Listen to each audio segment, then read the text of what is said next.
stop everything. It sounds like one of the listeners of this podcast No, we're going to talk about that anyway. It doesn't matter. Sent an email to runbuttonpodcast@gmail.com with the word podcast somewhere in the subject line.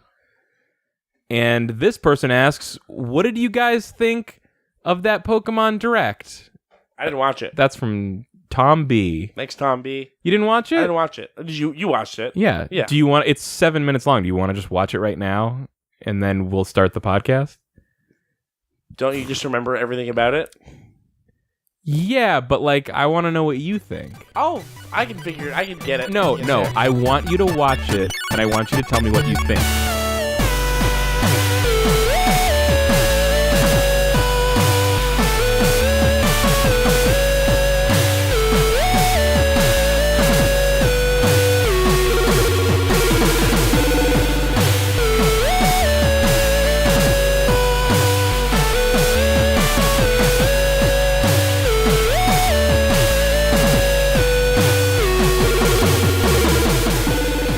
What do you think? I changed my mind. I haven't watched the Pokemon Direct. Okay, what do you think? I think that it is the newest entry in a Pokemon franchise. Sure is, isn't it? Yeah.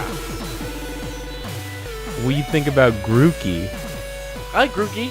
Like, you know what? I've never liked monkeys or any other. No Mankey? You don't like Mankey? All right, Mankey. I'm talking about it just in real life. Oh, in real life. Mankey, he gets grandfathered in with the original Pokemon. It's all perfect. There's no mistakes. Don't give them that. You can't. You have to be honest about that. Some of those original 150 Pokemon are just as stupid as the ones that come later. They're all perfect from Mankey to Jinx. There's no problems. Did you? This is a quick aside. Do you know anything about the Christmas episode of the original Pokemon anime? No. I listened to the... Did it air in English? Yes. Okay. Then maybe I've seen it and I don't remember. Retronauts has like a sister podcast that's Talking Simpsons, where they go through and review all the episodes of The Simpsons. Talking Simpsons? Talking Simpsons. Okay. And that has an even sisterer podcast called What a Cartoon, where they do like Talking Simpsons, but for one episode of a different show every week. And this was the Pokemon episode that they did. I think it was maybe like a patron request or something. So do you know Svart Pete? I know that you know Svart Pete, but you know Svart Pete, right? I don't remember Svart Pete. Svart Pete is like the... I don't know the region specifically, but it's like a...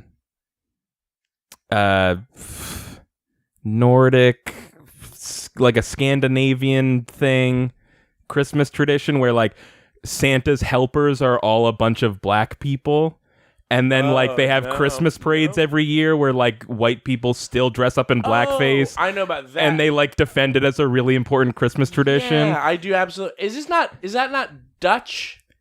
Yeah. Maybe it's a Dutch. Something. It's one of those. Yeah. It's one of those countries up there. That's not one of them. What? Dutch, the Holland is not. What fucking? What are you talking about? That's Denmark is up there. So you're saying Holland is somewhere else? Yeah, it's down. It's like in Africa. No, it's next to Germany. It's up there. It's next to Germany? Yeah. Denmark is the ones that are up there. When you say up there, you're saying Sweden, Norway, Finland, and Denmark. Holland's not up there? No, that's down. That's next to Germany. That sounds... I mean, I believe you, but I don't believe you. It's what those things. I feel like I do this. We're talking about the Netherlands. That's actually Germany.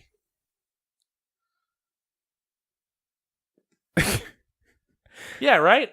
No. No? No. It's up there. It's up there? Is that next to Germany? Doesn't share a border on the north side of Germany? I mean, it might. Hang on. Maybe the problem is that, I could just be wrong, but maybe the problem is that Europe is a lot smaller than it seems. Yeah, something can be like on the northern coast of Europe and share a border with Germany. Yeah, Star Crashes the Netherlands is just above Germany. There you go. But anyways, in this episode of Pokemon, the Santa's helpers are Jinxes. So, like, you know, everyone's like, Jinx is horrible because it looks like a minstrel character and it's really upsetting. And then, like, the only defense you can think of that is, like, maybe it was an accident. Well, it wasn't. Yeah. Or someone else making the Pokemon anime also noticed that and went like, let's lean into it. That's a good idea. We should definitely do that. And they somehow aired that episode in America still. I don't know how that happened. That's wild. Anyways, that's your Pokemon thing. That's your Pokemon tangent. So Germany's there, right? Uh-huh. That one's Denmark. Right above it is Denmark. Uh-huh. And with those are the ones that are up there, right? And then the Netherlands. That one, Netherlands, that's up there. But it doesn't get lumped in with those Yeah, regions okay. because I see what you're saying. Yeah. I see what you're saying there.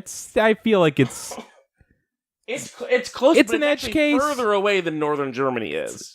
true. But I mean, northern Germany's up there also. You can see it. It's Yeah, up it's there. up there. It's Look at up the there. map. It's up there. It's up there. I mean, the problem, Europe is so small for us to have...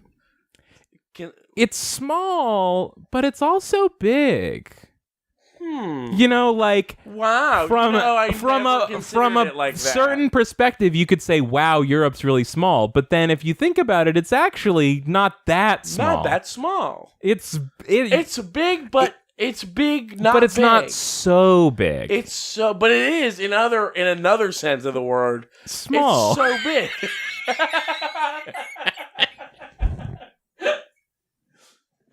You paid for this. Anybody listening to this now paid money to hear like this. this? You like this? I mean, like each European country, small, but Europe together as one thing, big, but also it's almost the size of America. it's bigger. Is it? Yeah. I don't think that It's it is. bigger. Is it? Let's go to the map. Go to the map. We got it's still up.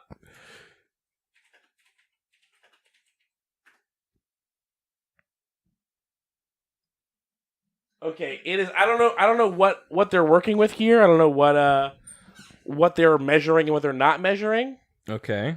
But the United States it looks like is 9.3 million square kilometers, while Europe is 10.1 million square kilometers. But I don't know if that's counting. All right. Well, here I got a picture. Okay. Alaska.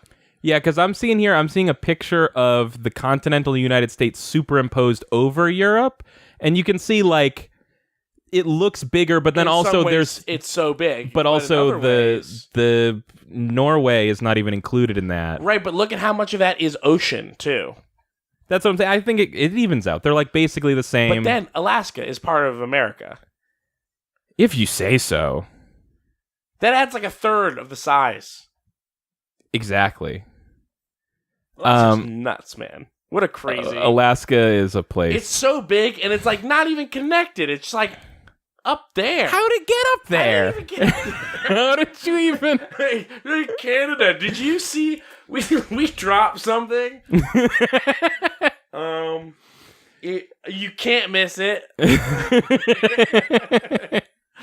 So Pokemon. Yeah, I like the monkey. Oh yeah, I was just saying I whatever's wrong with my brain, I just never liked monkeys or like chimpanzees or anything like that. I hate them, and so when I saw I hate them. So Why? I saw Grookey, I just don't. They just upset me. I don't like them. I think they're ugly and weird, just like people. But so I saw Grookey and I was like, ew, I hate that. But then I heard that his name was Grookey and I was like, okay. Yeah, Grookey. But Scorbunny? Are you fucking kidding me? That's gotta be a dark horse for like worst Pokemon name ever. Well, it's a play on Charmander. Score, Mander, Bunny. It's like the thing that it does, and then the animal. Yeah, I mean, yeah, it's formulaic, but it sucks real bad. Scorbunny. Well, but here's the good news: is that these Pokemon evolve, and you can nickname them. And so, worst case scenario, you've got a Scorbunny for what, the first 2.5 hours of the game? Keith, stop giving Game Freak excuses. Scorbunny's terrible, especially when you put it like. Is it a good Pokemon? Here's the thing. Do you like someone, it as a Pokemon? Someone wrote on a whiteboard. Someone wrote Grookey, Sobble, and then they wrote Scorbunny, and everyone looked at that and went, "Yeah, nothing wrong there." Yeah, I agree. It's the worst of the names. But do you like the Pokemon? No. No, you don't like the Pokemon? I think I get that intense formularity or whatever is the Pokemon brand. But like you could give us some other types. Like what if the starters were like Steel, Dark, and Ghost? I was That'd be thinking rad. this when I saw these three. And it didn't occur.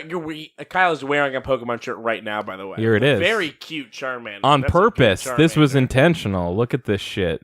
See, these are the starters right here. Boom. What I was saying about the names, though, is I think Grookey is great, and I think Sobble is great, and I think Scorbunny is the worst.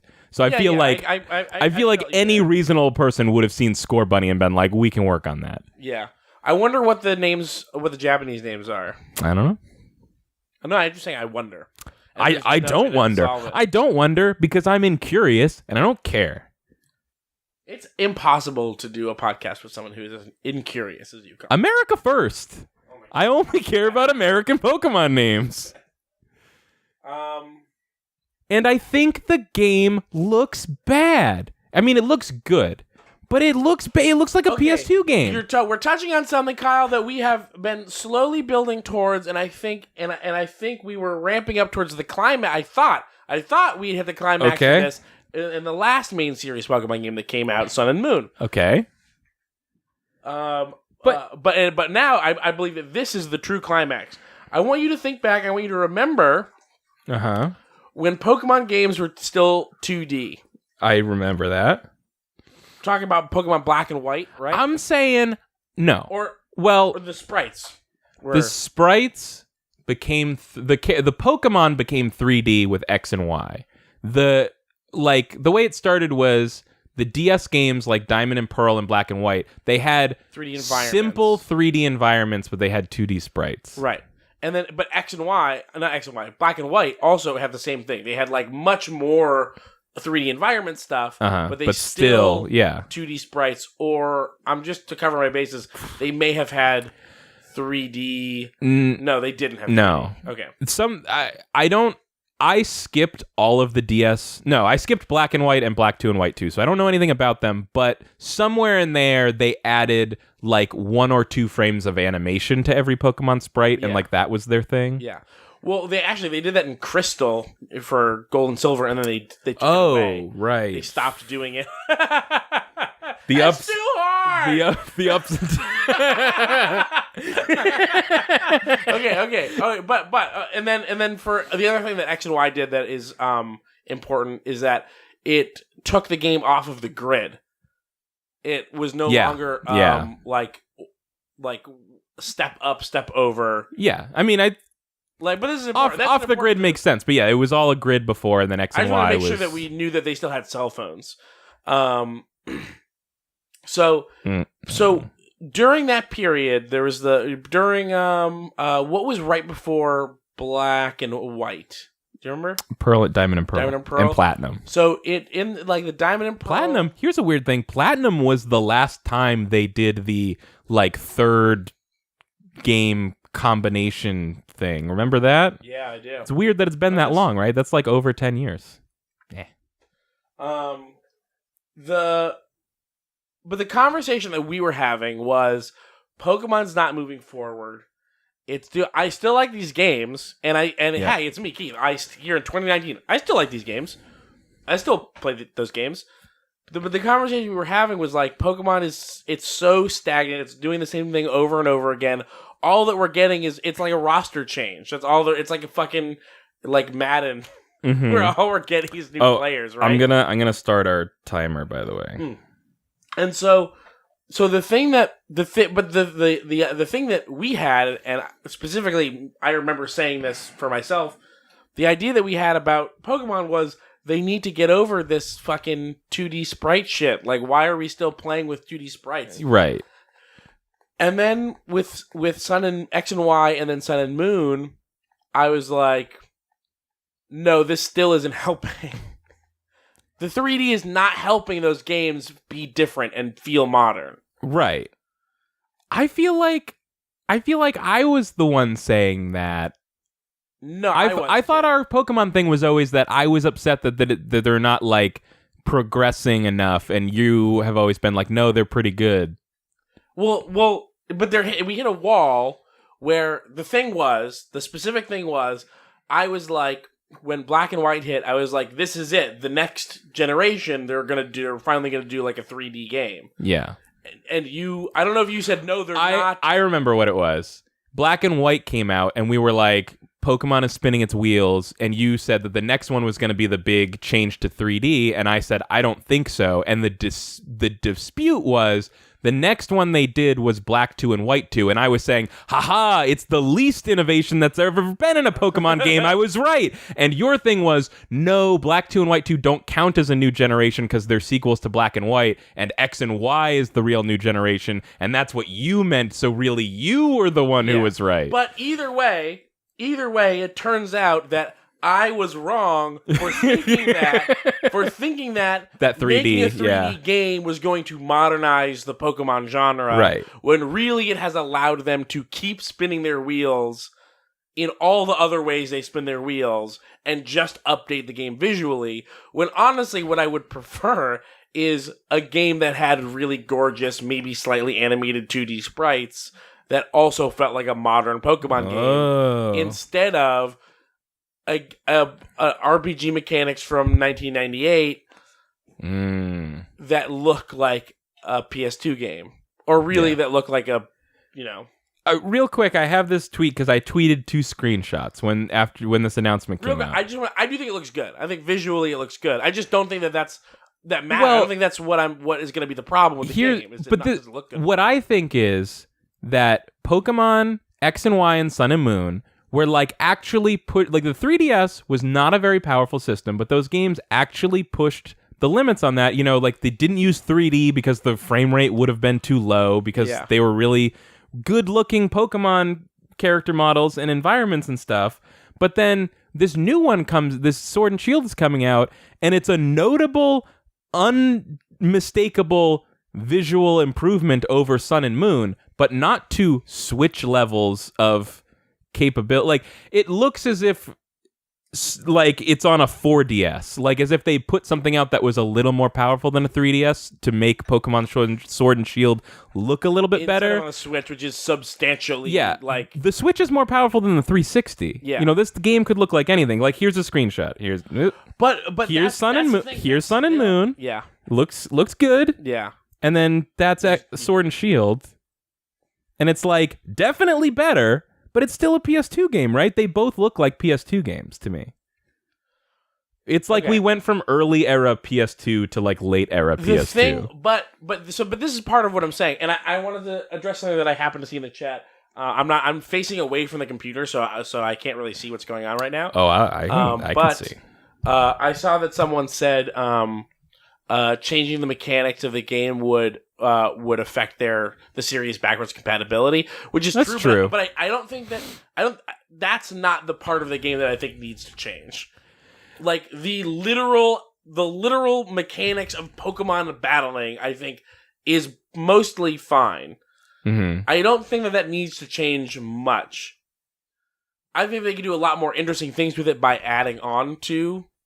I feel maybe for me it's like, I don't know that I really want that many mechanical changes, because at the end of the day, I still have so much nostalgia for like Pokemon Red and Blue. I think I've I was fully expecting it to be mechanically the same as every other Pokemon game, but I think that's why I was expecting so much more from it visually. It's like, because if that's the one area you're gonna change, like really change it. But follow me here.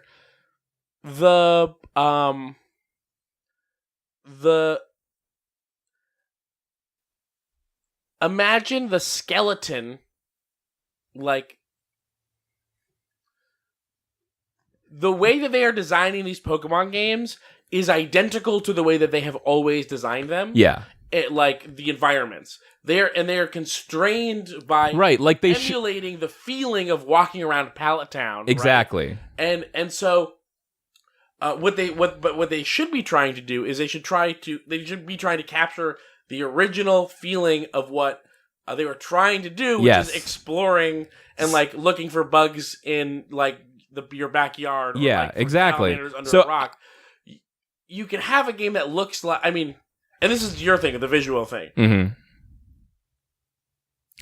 Someone said something in the chat that I think really hits upon what we're getting at here. It's like in that Sword and Shield trailer they show someone climbing through the mountains, but it's just a linear path through the mountains, with rock walls on either side. And Lexi in the chat says, how about a Pokemon version of Breath of the Wild, climbing mountains in an open world searching for Geodudes? Like, that is what I couldn't put my finger on. Breath of the Wild was literally what I was about to say. Yeah, like that. I think that's what I've been waiting for since Red and Blue was like, when are they going to put a Pokemon on a home console that like really feels like a world to explore? Yeah, and it's the... Oh shit, Ice Cream Jones says, what if you had a camera and you could snap pictures of the Pokemon? I would love that. By the way, that's what I thought Pokemon Snap was going to be. Like, I thought it was going to be like walking around and finding a Geodude, and then I put it in my N64 and it was on rails, and I was like, what is this? I was really disappointed by Pokemon Snap at first, but then it's just too good to hate. It's excellent. I always knew it was on rails, so I didn't even have that. There you go. But yeah, so... But I don't think... I guess my point is I don't think that you need to have a game that looks excellent that has to have that feeling. To have the exploring feeling. Zelda on NES. That was like that. Right, but that's that's like the red and blue version. Like, maybe that felt like it. So I don't remember. Yes. I was very young. I do not remember if that felt like exploring at the time. It did. But now it feels just so... It feels like they're so tied to the brand identity of the way that Pokemon worlds look that they have no way of making a game that feels any different than just walking around a place that looks like that. What's interesting is that the game Let's Go Pikachu and Eevee, it got rid of random encounters, so the Pokemon are out in the world and you walk up to them, but the world itself is a literal tile-for-tile remake of Pokemon Yellow. Yeah. So it's like, they do have that kind of more modern thing of the Pokemon are out, but it's, again, literally constrained to the dimensions of the Game Boy world. Yeah, well, but I wouldn't even call that a modern thing of them being, because it's just like a fucking little thing sitting in the world. Like, it's not, you didn't find something, right? They're just sitting there. Well, it's if you imagine the world of Pokemon Yellow, it's just that, but then all of the tall grass regions, instead of it being blank and random encounters, there's just Pokemon walking around in the tall grass and you walk up to them. Yeah. But that doesn't give it an exploration feeling. No, that's what I'm saying. I'm just saying not having it is more in keeping with modern game design to not have random encounters. But the actual world itself and the way you interact with that world is as rooted in Game Boy as it could possibly be. Yeah. I think one other thing that I should say is like we're also talking about two different things. We were talking about something different at the start than we're talking about now. Because what you're talking about is like a fundamental change in the way that people look for and catch a Pokemon, but and it would have to feel different. Like you to have looking for a Pokemon feel like an adventure. You'd have to make finding a Pokemon harder than just taking 3 steps in the grass. Yeah, exactly. Right. But I think there's a way to make these games feel like they're not anchored to a game from 2 decades ago. Yeah. Without fundamentally changing the way that you interact with the world. Yeah. I think, because when we started this conversation, I really I knew that I wasn't that excited about Sword and Shield, and I was almost a little annoyed with myself because I was like, yeah, of course. Like, why did I even think there was a chance that Game Freak would surprise me? It's like not surprising you as Game Freak's personal brand, right? I might have used this exact analogy before, but do you remember my story about the vacuums at CVS when I worked at CVS? I remember you saying something, but that's all I remember. I don't know if it was... Okay, so Game Freak is like the company that makes the vacuums for CVS stores. Okay, yeah. Basically what happened is... back when CVS was starting, they made this deal with a vacuum manufacturer to use just that one company's vacuums, but at a discount. And that company signed the deal, and then they stopped improving their vacuums. They basically exist to service and replace 50-year-old vacuums. Yeah, 40-year-old vacuum technology, and it's just like these horrible vacuums, and they don't need to change because they are always going to make a bundle of money because every CVS in the world can only get that one company's vacuums. And Game Freak is a little bit like that, where it's like, it is in their best interest to not change anything because no matter what, people will buy these games. Especially because this is Nintendo's cash cow. It's like Nintendo can almost do anything they want with any other part of their business as long as they're still selling Pokemon games at the rate that they're selling them now. Yeah. And it's interesting with like, because Nintendo has a handful more, I mean way more than anybody else, of like mega recognizable franchises. They have Pokemon, they have Mario, they have Zelda. They've got Star Wars, they've got Marvel. They're buying it all, people. Wake up. They don't have those things. I turned Nintendo into Disney. Oh, okay, got it. But when Disney buys Nintendo, it actually will all be over. They have, to a lesser extent, they've got like Kirby, and they've got Kirby doesn't count.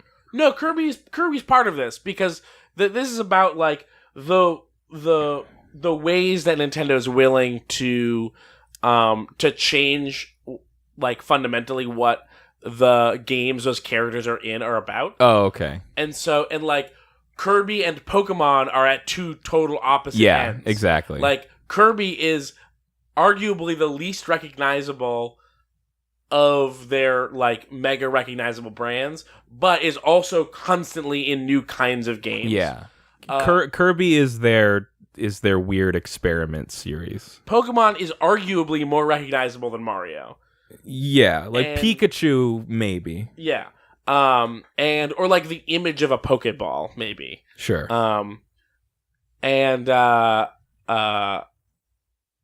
It changed. It is like so resistant to change.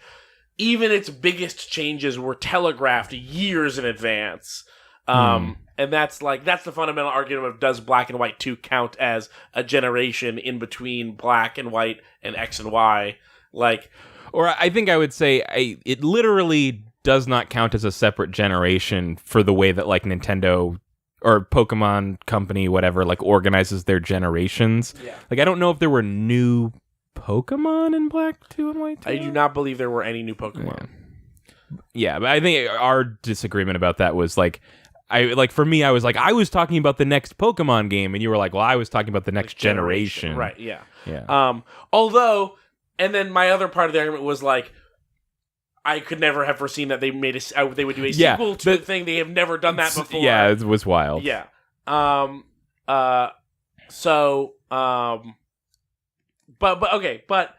like they have always found the most critical success, and not lost any revenue from taking these franchises and doing newer and interesting things with them. Yeah, Breath of the Wild was in some ways a huge risk, but it massively paid off for them. And Mario, which is those games are extremely similar from game to game, but they're always being put in new and different contexts. Yeah. That people love. Like, I just don't understand why they're so resistant to do anything interesting with the Pokemon franchise.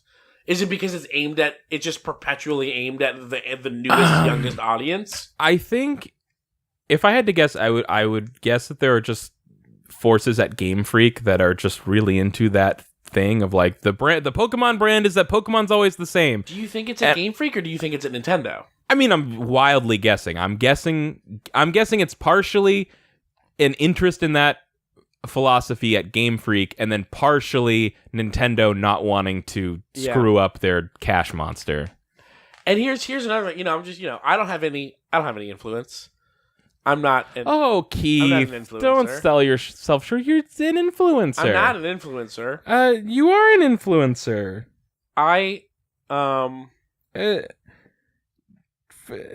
Hyacinths. You're influencing the shit out of Hyacinth right now. Oh yeah. No, I'm not because anything they're saying. I'm just like they're in the chat, and I'm just saying like they're listening and they're hearing and they're being influenced. Game Freak's not here, and if anybody has a Game Freak, I have a couple ideas. And here's what it is: just make so. How many fucking garbage Pokemon side games are there? A lot, right? Make a really fun. Make one of them be the Breath of the Wild of Pokemon, and you can still have your Pokemon Sword and Shield, and then you can do like Pokemon like Bow and Arrow. I mean, technically, you can still keep doing it. You can do that until we're all dead. Seriously, yeah. Bow and Arrow. I'm putting money on the table right now. The next set of Pokemon games will be Bow and Arrow. I swear to God. Make those games until the water runs dry and we crash into the sun and we're all dead. Just keep pumping them out.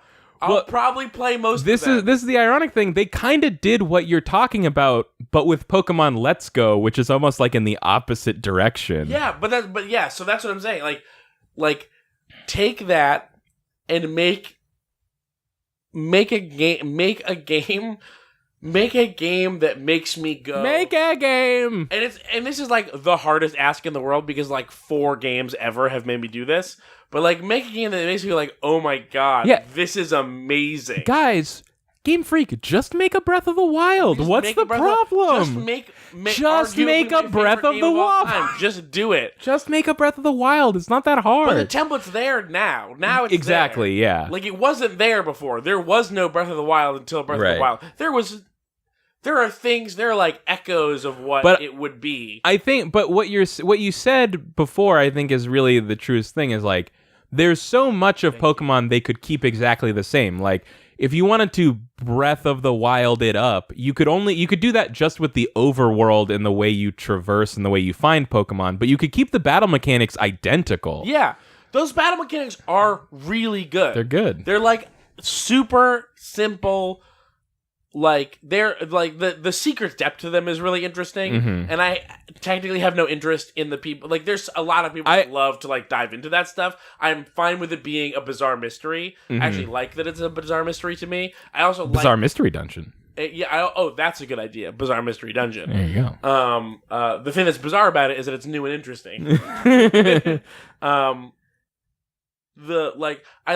glad that it can be a mystery to me and other people can dive into it, whatever. But like, it's a super simple turn-based RPG and it's fine. It's fun to do. I like doing it. I like type advantages. I like different kinds of Pokemon. Oh, it's got to be faster though. That's the other thing is like Pokemon games just put me to sleep now. They're so slow. Yeah. Have a speed up button, maybe. Have a speed up button. They did it back. Extra text. They did it back in Pokemon Stadium. Like, they knew back then that Pokemon needed to be faster. Yeah. But there's also a lot of superfluous stuff, right? Like, I also...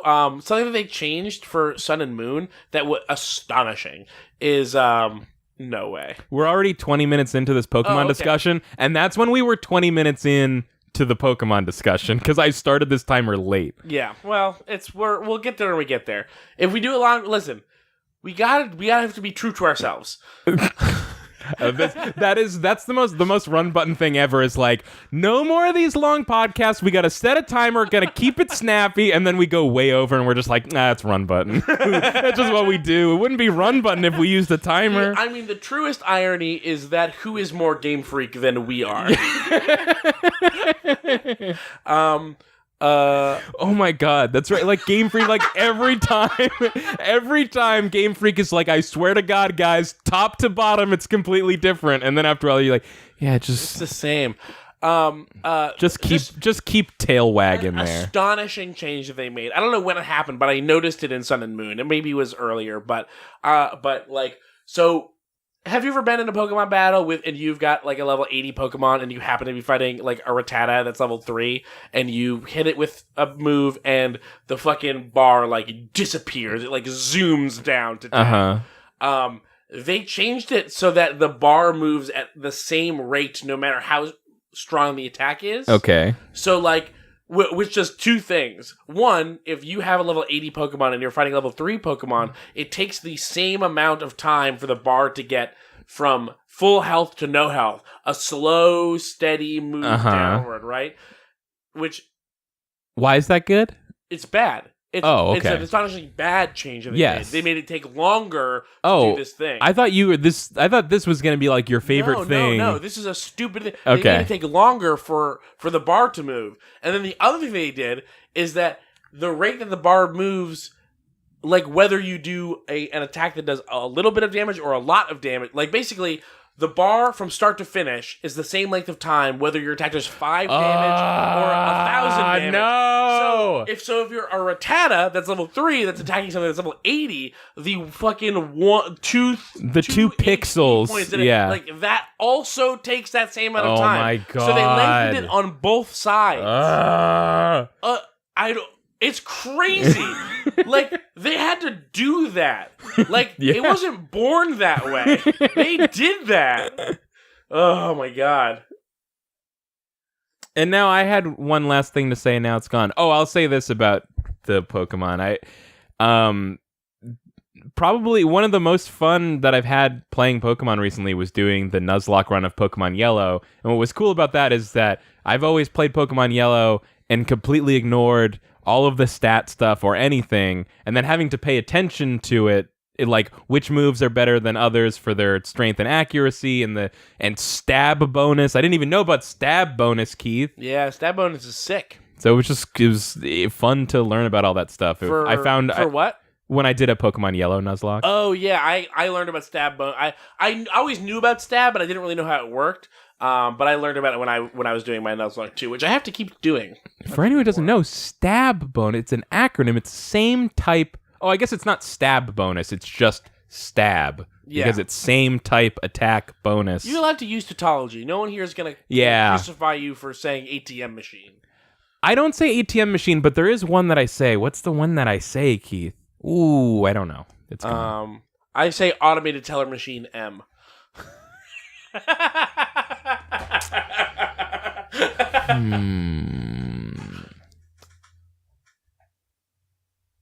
I'd say KDR ratio. Yeah? I'd do it. You would do it? If it came up, I'd do it. Yeah? Yeah. Do you want me to give you a chance? Go ahead. Hey, like, what's in what game do you have the highest kills in relation to your deaths? It's got to be Halo 4. That's where I've got the best KDR ratio. Nice. Very cool. All right. Cool. Very chill. Yeah. It's cool that we can just not do it right. Mm-hmm. What? And I'm not concerned about it. I'm just saying we don't care. We're just chill about it. Ugh, you know what's the worst? What's the worst? So, did you ever see? You know what? Let's move on. Let's put a pin in this. Okay. Let's put a pin in this. Let's put a pin. Let's keep doing video game stuff. Pun a pit. And then if I can complain about this stupid TV show that I watched a year ago later. Yeah, I mean, if I'm not even going to bring up all the Mobile Suit Gundam I've been watching, then... I was just about to start watching Gundam. Really? Yeah. The original? No, not the original. Oh, okay. I've seen War in the Pocket. That's the only one I've seen. Oops, sorry. I made a joke about how we're not going to talk about Gundam, and now we're going to spend an hour talking about Gundam. Sorry. No, very quick, because I haven't started watching it yet. I've seen War in the Pocket a couple times. Okay. I have not. It's really good. That's why I'm not watching it yet. And then I got it in my head that I really want to watch Turn A. Okay. Mobile Suit Gundam Turn A. I think Turn A Gundam. Turn A Gundam? Yeah. Is it not a mobile suit? They mix up the titles. Names for Gundams are there's impossible. there's one that's called Mobile Suit Zeta Gundam, but then the sequel is called Mobile Suit Gundam Double Zeta. Yeah, it's impossible. Gundam names are impossible. So on my list to watch is Turn A, is 08 the best team. Yep. And have you seen that one? No, it's good. It's on Hulu. I'm gonna watch it on Hulu, but I have to find Turn A somewhere. And then I'm gonna rewatch Zoid's Chaotic Century. Is that a Gundam spinoff? No, Zoid's his own thing. All right, I wasn't sure. Zoid's his own thing. Don't let anyone tell you that Zoids is not original. No, I've just heard enough people be like, yeah, Zoids is the Gundam of blank, or it's, saying, like, I've heard enough people say Zoids being Gundam as if it actually was to, like, get me to believe it almost. It's, I don't know a ton about Gundam. It's way less about, like, death and war. Yeah, Gundam it's way more of, like, shonen. Yeah, it sounds like... No, never mind. It's gonna make like a super robot, real robot joke, and I'm over it. That's what's really interesting. Whatever. Fucking moving on. Throw this Video away. Games. I was really surprised by like how the original Gundam series. I was like, oh, it's all here. It's like war is bad from the very beginning. Like I was kind of expecting it to be more of like your traditional like little kid robot show with just like a couple hints towards like the horrors of war, but like no, it's definitely there. That's I mean, yeah. So, yeah. Moving on. I'll bring Pretty soon Kyle's going to start listening to season 2 of Friends at the Table. Oh, I don't know about that. Epic Store. This is the oldest thing that we have to talk about. Hey, Keith. Yeah. Epic's making a push at Steam.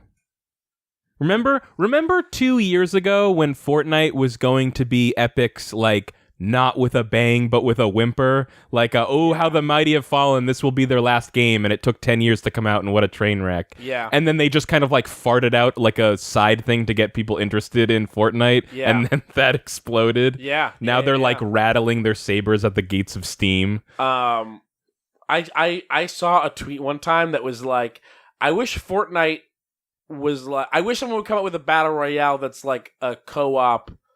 Basically they were describing what the original Fortnite was. Oh, and I was like, oh yeah. Like I literally was listening to a podcast, and I don't think they said this as a joke. They were like, well, they said it as a joke because the joke is Fortnite doesn't need a campaign, but the joke was, where's the Fortnite campaign? I was like, dude, that was the first thing. First one. And it was pretty all right. No, it wasn't. It was pretty fun. That's where you and I disagree, but that's fine. I mean, I think it's more fun than the battle royale of it. Oh, I haven't played the battle royale. I played 2 rounds of it just to kind of get a feel for it. I did not care for it. Yeah, like from playing what is now known as Fortnite Save the World, my takeaway was like I don't hate this, but the way to solve this isn't to make it PUBG. Like it was to make like more interesting enemy encounters or something. I don't really know. Well, I just like walking around and building stuff. It's the building. It's like the building system in Fortnite was really good, but I don't want to build under the pressure of a battle royale. Like that part does not interest me. It's like the opposite of what the campaign was about, which is not feeling that pressure. Exactly. There was no pressure. Exactly. Anyway, Epic Store. Anyways, again, this is super old. It was just like once this news came out, I was like, ooh, wait till we talk about that on the podcast. And then we didn't do a podcast for like 3 months or something. Well, except for then we had to do Game of the Year, so. Yeah. But what's their thing? Their thing is they're giving developers a much better cut. Revenue cut than Steam, yeah. So Steam takes, I believe it's 30%. Right. And if you sell a bunch of fucking and games, like 1 million or over 1 million or something, if you sell an unrealistic number of games for anybody other than a known. I believe developer. I don't think it's copies. I think it's once you make $10 million of revenue from a product. Okay, then the split gets better, and that they only announced that in response to this Epic Store thing.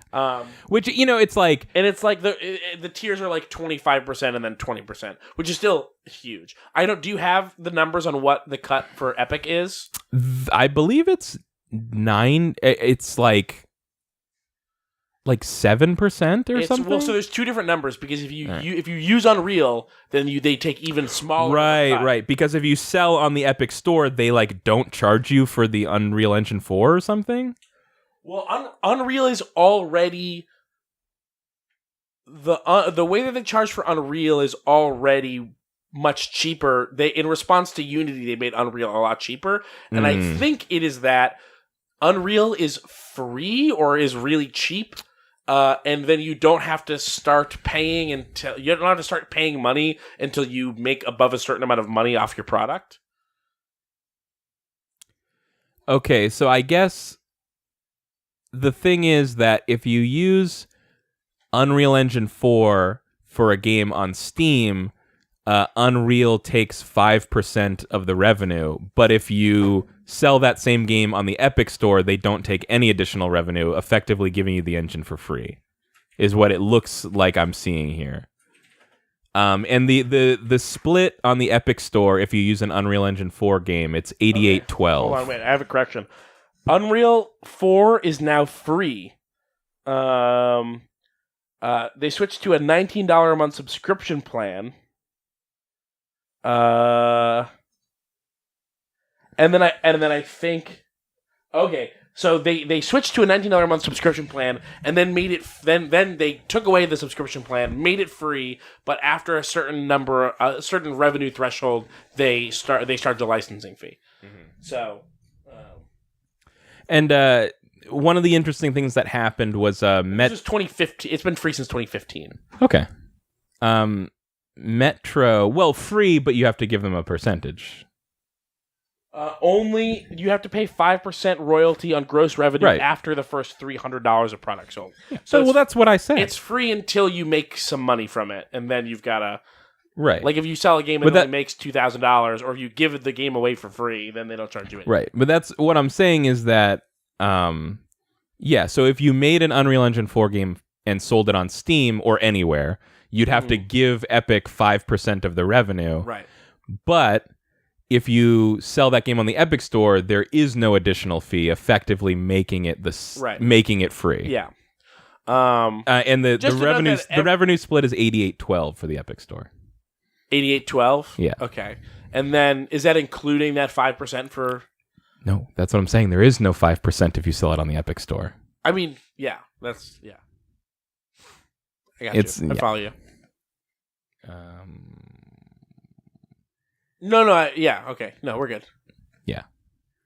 So, there was like a bit of a hubbub because Metro Exodus had been taking full. And this is hubbub from a month ago. This is hubbub from a month ago that Metro Exodus. No, the tissues there. Oh, you didn't want this game controller for no reason? No, I didn't want that game controller.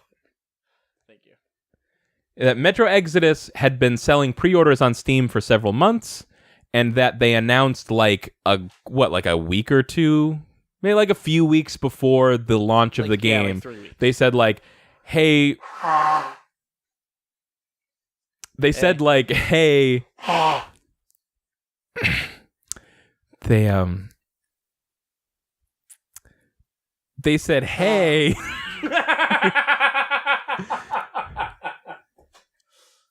They said, hey. What am I even talking about anymore? What did Metro Exodus say? They said, hey. The developers of Metro Exodus said, hey, we're switching to the Epic Store. From now on, you'll only be able to purchase Metro Exodus on PC on the Epic Store, and anybody that has pre-ordered it through Steam will get it through Steam, but we're not selling it on Steam anymore. Yeah. And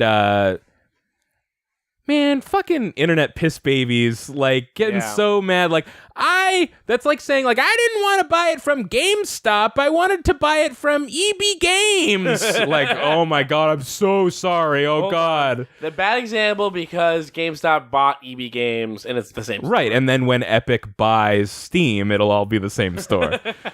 I don't think that's ever happening. Well, it literally can't, because what's so fascinating about Steam and Valve is that it's still an independently owned company, so you can't do a hostile takeover on Valve. Right. Well, I mean, but you could just buy they could just outright, decide to sell it. Yeah. But without the revenue that Steam generates, Valve wouldn't be able to do literally nothing. I'm sorry? Without the revenue that Steam generates, Valve wouldn't be able to support themselves in the nothing. Right, yeah, like do. if they could just get like if they didn't have, what I'm saying is they would have to make a game and sell it if they didn't have Steam making money for them. Wow, that's Not that they've ever really made a game anyway. They just hire other teams to finish making games that they already started or ideas there. No, Keith, they absolutely made Half-Life 1. Did they? I'm not sure that they did. They did. They did? Okay. They did. Okay. It drives me crazy that there's this like meta narrative now around, like, it's been so long since we've been waiting for Half-Life 3 for so long that there's actually Who's we?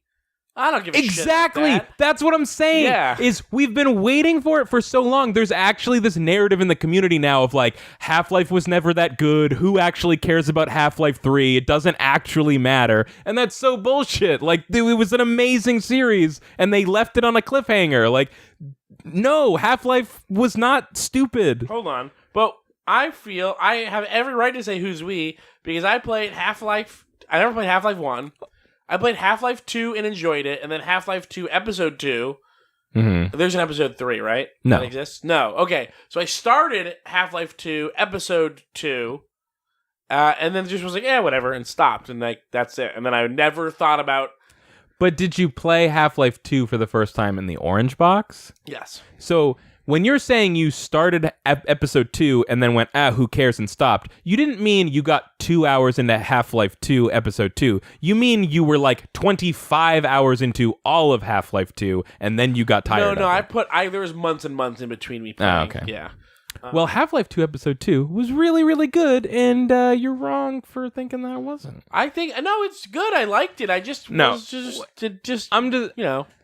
I'm not trying to talk about you, really. I'm not saying... You said we. I know. I'm clarifying. I'm not saying that everyone in the world liked Half-Life, but I'm saying, like, there are people now that were Half-Life fans that are starting to be like, actually, if you think about it, who would even want Half-Life 3 now? And it's like... That was you. You've said that's Stockholm Syndrome. You've said that. No, I have not said that. No, I haven't. You said... What even would Half-Life 3 be that would be so great? I have not said that. You absolutely have said this. You were like, Half-Life 3 isn't going to do the thing for you that Half-Life 2 did. Oh, well, that's true. Right. I mean, if I said that, yeah. Like, I'm not saying that if Half-Life 3 came out that it would be as groundbreaking. I mean, and that's why they're not putting it out, is because Valve refuses to put out a Half-Life game that isn't groundbreaking, and I get it, but it's like, whatever. Like, it's their own problem now. They waited too long. Yeah. You know, if they had actually put out the game within... I mean, they said it was going to be out, like, in a year. So if they had done the Valve thing and said it was a year, but actually taken 4 years, it still would have been fine. They just got weird. And it's been has it been like 13 years, or when did that come out? 2007. It's been 12 years. 12 years. Yeah. Yeah. I'm just saying. I've been hearing some people out there being like, "Hey, maybe Half-Life was never that good," and I'm here to be like, "No, you are Stockholm syndroming yourself. Listen, you're trying to convince yourself that Valve refusing to make games is a good thing, and it's not." I mean, it's a good thing in that I hate them. I mean, I do agree. Valve sucks. Gabe Newell sucks. Their whole stupid Steam thing sucks. Everything they've ever done with Steam sucks. They're bad people. But maybe that's what it is. Maybe like Valve sucks so bad now that people are like, well, Half-Life must have also sucked because Valve must have always sucked. But like, Portal, listen, I know we're all sick of everybody that likes Portal is sick of all those other annoying people that like Portal. Well, actually, this just occurred to me. Like, we're so far out from Portal at this point that like, I haven't heard like a tortured reference to the cake is a lie in like years. We're out of the woods. Yeah. Well, but I think people are still like gun shy about even talking about Portal because of how annoying it was. That's true. Yeah. For so long. But like, yeah, I love Portal. Portal's fun. Yeah. It's a great puzzle game. It's a little bit funny. Again, also not really Valve. It was like it was that student game that they were like, can you make that? Can you make that for us? And I'm sure that they got a great deal. Like I don't know if you remember this. After Portal came out, I can't remember her name, but like one of the 3 or 4 people that had made the student game Narbacular Drop, she left Valve to go do her own thing, and everyone was like, what a fucking idiot. Yeah. What kind of mentally deficient person would leave Valve to go make games somewhere else? And like in the years since, we've kind of learned like, Valve is maybe not the place to be if you actually want to release a game. Yeah. Kim Swift, yeah. Yeah. And then Kim Swift made Quantum Conundrum, which was just a weak-ass Portal sequel. It's like... making games is hard. I've heard it's pretty good. I should still go play it. And it's got that fucking song. It's got that song. I remember that song. I don't remember how it goes. I'm not going to start singing it because it's going to...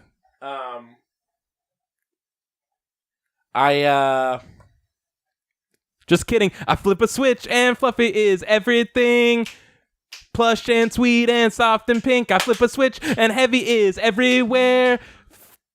Fall to the ground from out of the air. I flip a switch and time goes down, down, down. Stretching in and stretching out. I flip a switch and lose. It's super hard to keep time. Lose the gravity. I do love the absolute nonsense of Fluffy is everywhere. Fluffy is everything. Everything. Fluffy is everything. Okay. Epic Store. We shifted to just talking about how much Valve sucks and Steam sucks and how much we hate them. We run buttoned it. Right. But I do want to say, like, there's nothing inherently good about having a new storefront. Like, it's great that I think it is good in the short term. Yeah, especially in the short term. Especially because this is maybe not a narrative that's like out there too much for like the game consuming public, but like the game industry's not actually in a great place. No, like how everyone's like all these subscription services are giving away games for free. Like that's not a sign of a healthy industry, actually. Right. Yeah. But I think in the short term, it's good for Valve to not have a stranglehold on PC digital distribution. Yeah, I agree. Sorry, it's so my throat. Let's talk about something a little bit lighter. Wait, I think we should talk more about that. Oh, why? Because I think it's important. I think it's the most important thing we have on the list today. That can't be true, right? Isn't it?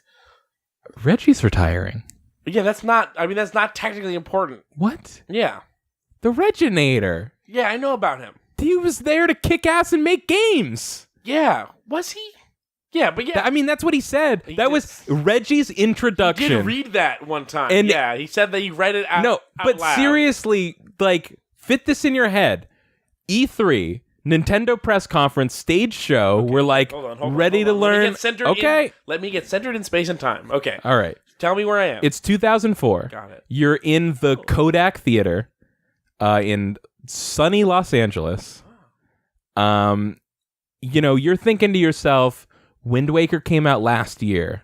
They've got to have a new Zelda coming. What's up with that new Zelda? And is it going to be the gritty, the dark, serious, gritty Zelda that we're all wanting? Will blades bleed in this new Zelda game?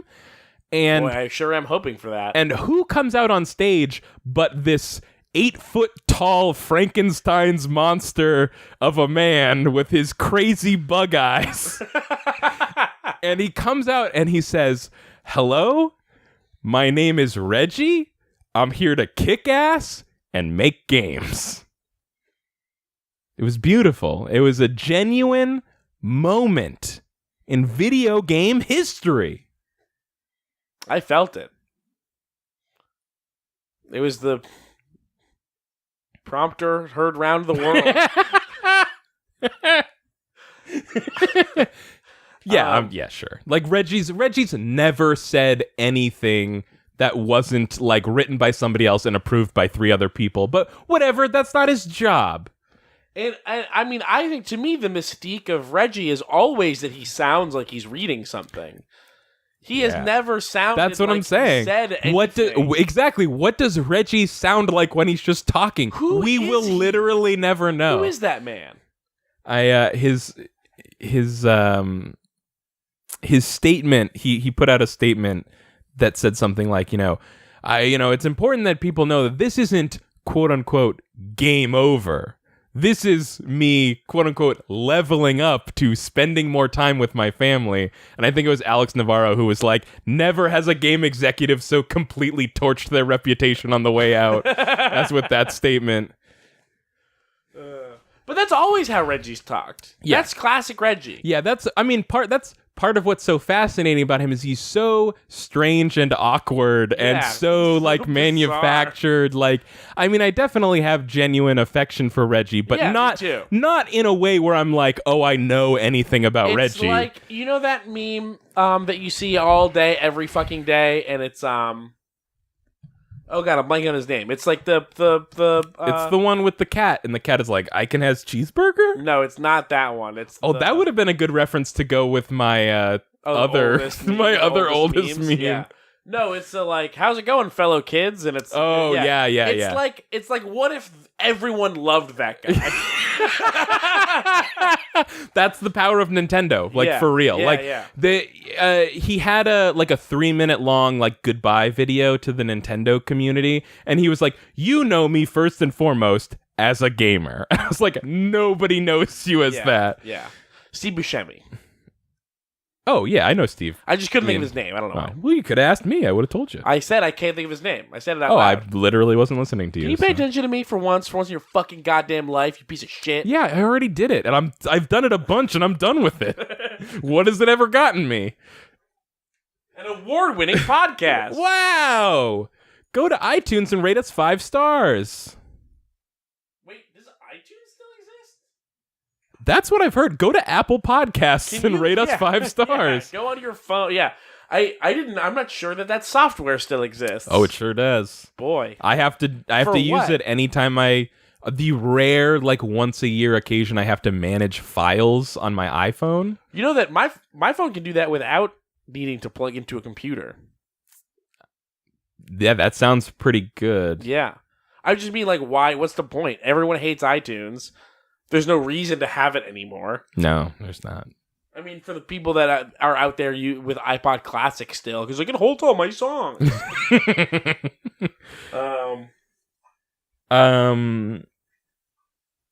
Goodbye, Reggie. I am going to miss... He's not dying. I'm going to miss Reggie. I mean, that's actually a good story. I mean, it's nice that he's like, hey, I'm super rich. I don't have to work anymore, so I'm not gonna. Yeah. It's like, wow, one corporate executive who has an ounce of humanity.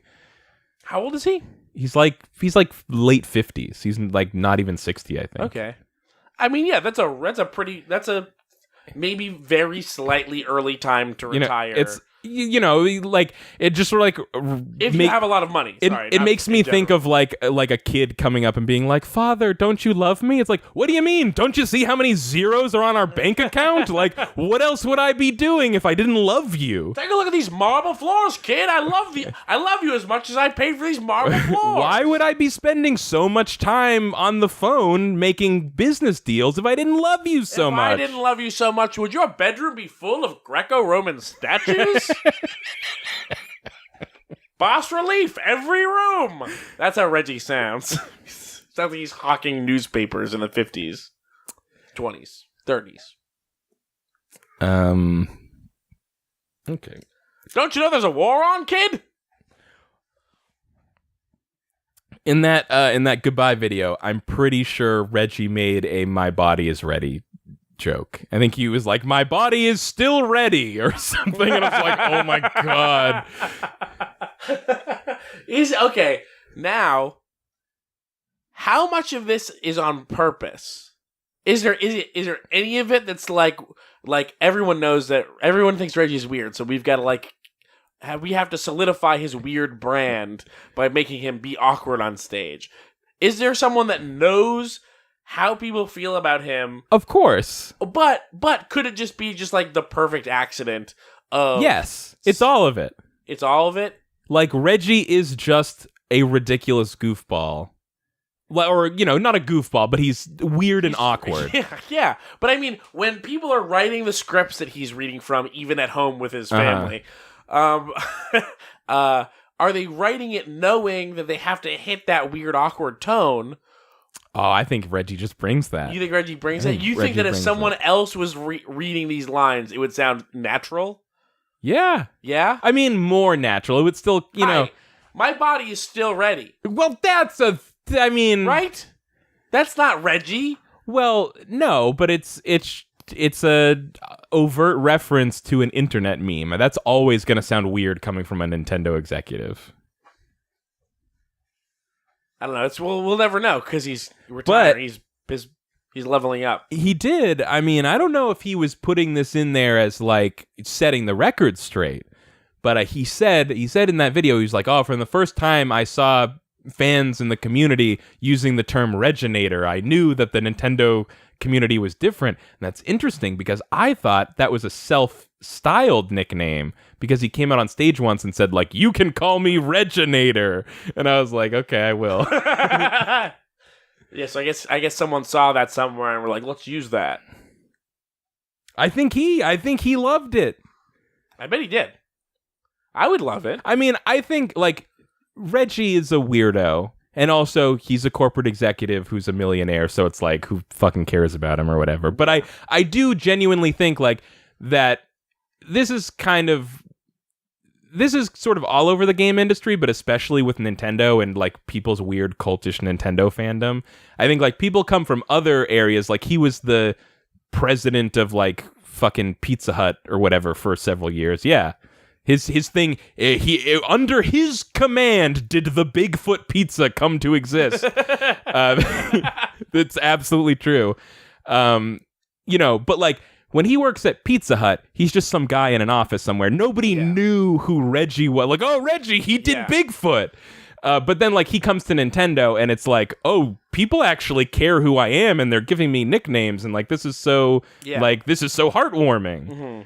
Yeah, it makes sense. And Nintendo gets to be the only one of these companies that has people go on stage and people aren't ugh, this guy. Peter Moore. I almost said Roger Moore. It's not Roger Moore. No. That's a different person. Peter Moore. Peter Moore? Love Peter Moore. Yeah. But Peter Moore, I didn't appreciate him until he left. And then... Who replaced him? His energy was gone. Who truly nobody. Right. But tried to. I think that was when we started seeing a lot more Don Matrick. Right. Yeah. Fucking Don Matrick. Yeah, fucking right? Don Matrick. See, Reggie could have been a Don Matrick. There's almost no difference between them. There's almost nothing separating. Almost nothing. Almost nothing. Seriously, probably what separates Don Matrick from Reggie is what separates Microsoft from Nintendo. If Nintendo fans got Don Matrick, they probably would have called him the Matrinator or something, Big Don. Big Don. Big D's the Big D. Big Dick Don.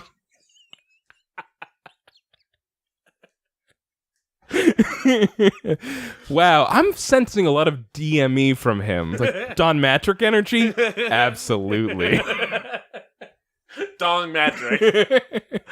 Xbox is just beginning to be able to shake off the stench of Don Matrick, honestly. When Don Matrick was at Microsoft, I mostly knew him as my least favorite person to see come on stage at E3, but it wasn't until I feel after he left that we realized how much Don Matrix influence like kind of screwed Xbox. Peter Moore, is he at EA? He I think I saw him he was recently. he was head of EA Sports for a while, and that's when we got him back on stage for like Madden. Yeah. And then I think he got promoted up, or did he maybe got like promoted and then left? Okay. I think he's gone now. Okay. I think for a while he was like head of EA. What is? Not Roger Moore. What is it? Peter Moore. Got it. Peter Moore. Peter Moore is a British business executive best known for his former positions as corporate vice president of Microsoft. That's not helpful. Oh yeah, Phil Spencer. Ice Cream Jones says Phil Spencer and Major Nelson were on stage a lot. Yeah, Phil Spencer was after Don Matrix. Phil right? Spencer, yeah, he replaced him. He was head of EA Sports. He resigned from EA in February 2017. Oh, yeah, to become CEO of Liverpool Football Club. I forgot. Yeah. Wow. Okay. Loves sports. Loves that footy. Yeah. Yeah, I mean, it makes sense. He did that. I guess that's why he went to the sports thing. We can move on. Yeah. What Reggie's leaving Nintendo. Reggie's leaving Nintendo just as Nintendo, big things happening on Nintendo for Microsoft. Yes. It's all, we were just talking about Microsoft and Nintendo, and now we still are. I know, yeah. Look at that. I forgot that this was on our list of a thing. They recently announced, so earlier, Microsoft put like Xbox Live functionality into Minecraft on Switch and cross-platform play. Mm-hmm. And now they're just straight up, they announced they're bringing Game Pass streaming to Switch, which they hadn't even announced Game Pass streaming before. That's a thing now. Yeah. Because Game Pass... Which is interesting because they announced with the Xbox One, they were like, with the power of our servers. Do you remember that? They were going on and on about their servers. But that was a different thing, though. You That don't was think this is about... coming from the same place? That was about server-side, like... Server-side, like, processing. Yeah. And it would... But it's the same technology. I mean, I don't know if that's true, but it's the same idea. They were going to stream parts of the game to you so that your system didn't have to load it. It is a similar idea, but you wouldn't have noticed... It had nothing to do with, like, input latency, because you would still be interacting with a local game machine. Yeah. So Game Pass is Xbox's subscription service that let you have, unlimited access to a library of games that you could download on your Xbox One or not PC. It never came to PC, or it is, or it's something. Sorry, what did it get? Game Pass PC? Okay, so some games. So there's like some games are on there. Yeah, some. I think all. I might be getting this wrong. All first-party games have this thing that's Play Anywhere. The Xbox Play Anywhere. Games Pass is a different, broader thing. Yes, I think that anything that's Play Anywhere is also Games Pass. Yes. No. Well, yes. And but not everything that's Game Pass is Play Anywhere. Yeah. So I'm guessing that this announcement of now Game Pass is also going to do OnLive/PS Now style game streaming, that probably Game Pass will also come to PC. Back to OnLive. Back to OnLive. How did we get here? Back to OnLive. Well, no, I mean, OnLive was way ahead of its time. No, like, we loved. No, come on. Did you try OnLive? Yeah, I did. Yeah, it worked. It was like, hey, this is the future, but like, this will be the future. Yeah, exactly. Like, that was everyone's reaction to OnLive was, this will be the future. Like, this isn't the thing, but we'll get there. Kind of like how the Phantom seemed like a pipe dream for bringing PC games to your television, but then when Valve introduced Steam boxes, now we all have a Steam box. Yeah. And we all have Steam controllers. We all have Steam controllers, and we all love them because the Steam controller is a great controller. I sleep with my Steam controller.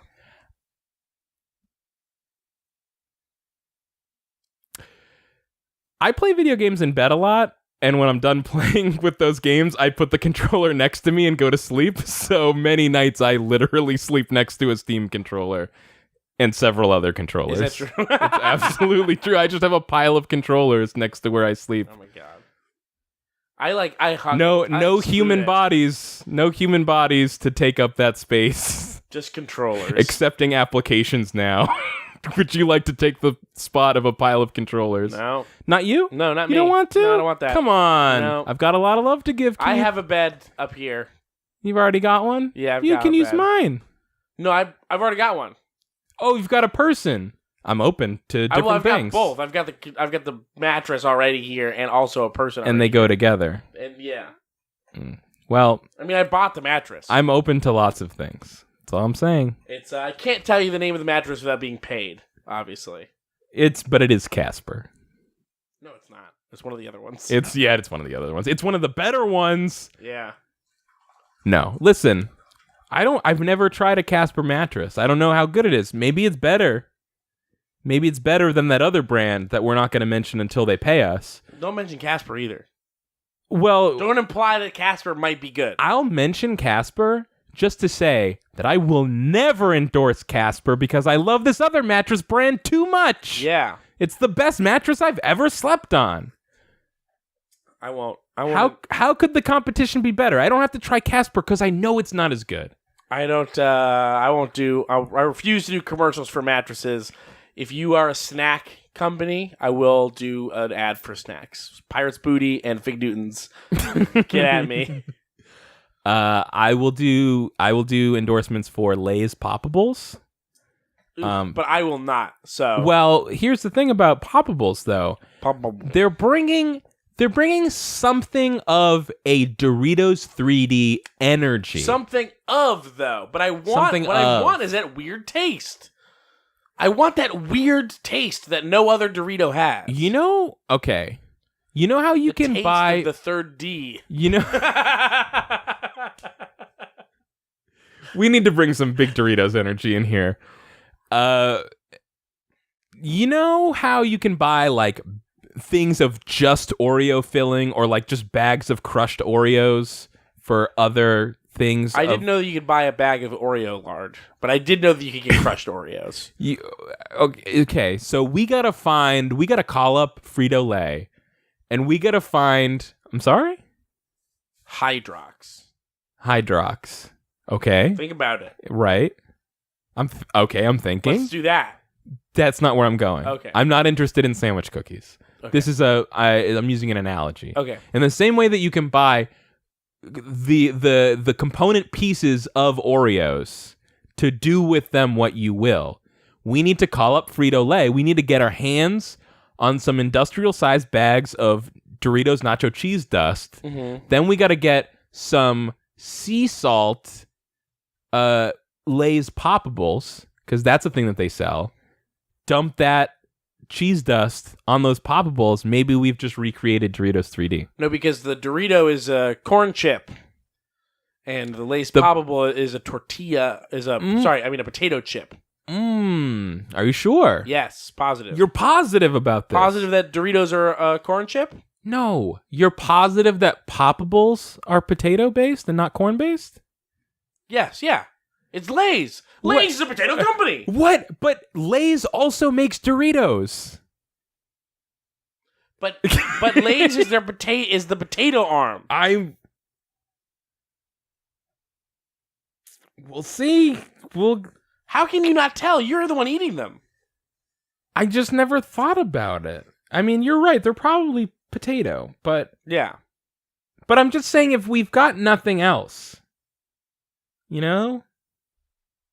Ooh, perfectly poppable, crispy potato bites. Yeah, there you go. Of course. How could I And have been honestly- so fucking foolish? Yeah, you're a fool. Ugh. And honestly, and if we're being honest, But do you know for a fact? no. Or Honestly, do you know for a fact? Do What you I'm saying honestly know that? Do you know? No, but do you know That honestly, for a fact? did you know That factually factually that? Doritos Do you know are probably corn for a and fact that Doritos 3D were not potato based? How do you Yes. know? You know that? What? How do you know that? Why would they be potato based? They wouldn't be Doritos 3D. They would be Lay's Poppable 3D. The Dorito. Wait, Lay's Poppable. No, the Dorito identity is more aligned with the dust than with the constituency of its chip. That might be your perception of it, but the original Dorito recipe was just a fucking corn tortilla chip.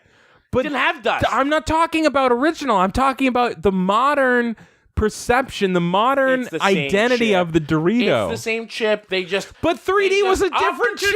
Opportunistically embraced the edgy, dust-based snack identity of the 90s and early 2000s. See, Keith and I have very tortured relationships with Doritos brand. Relationships with Dorito brands because we grew up in the 90s, and in the 90s for all, if not most of that decade. You're talking about the culture war? I'm talking about how in that era, nacho cheese Doritos and Cool Ranch Doritos, the culture war, yeah, they were called Nacho Cheesier and Cooler Ranch. And I was always like, what the fuck does this mean? Cheesier than what? Cooler than what? Cooler, like a cooler you put drinks in? Okay, like that kind of ranch? You're talking about a different war. I'm talking about... I thought you were talking about the war between the nacho cheese Dorito eaters and the Cool Ranch Dorito eaters. Oh, wow. I didn't even think about that war. Because, like all wars, the true solution is to lay down arms, to join hands, and realize that all Doritos are created equally, as long as you're only talking about nacho cheese and Cool Ranch, and the other ones are definitely below those. Right, yes. But as long as we can agree that they're equal in that we should all respect each other, but also that nacho cheese Doritos are better tasting than Cool Ranch. I don't know about but that. Equal in, like a lesser sort of feel. You're saying what you're saying is you're like all Doritos are equal, but we should maybe keep them separate. Not separate, together. Together, but separate. To a point.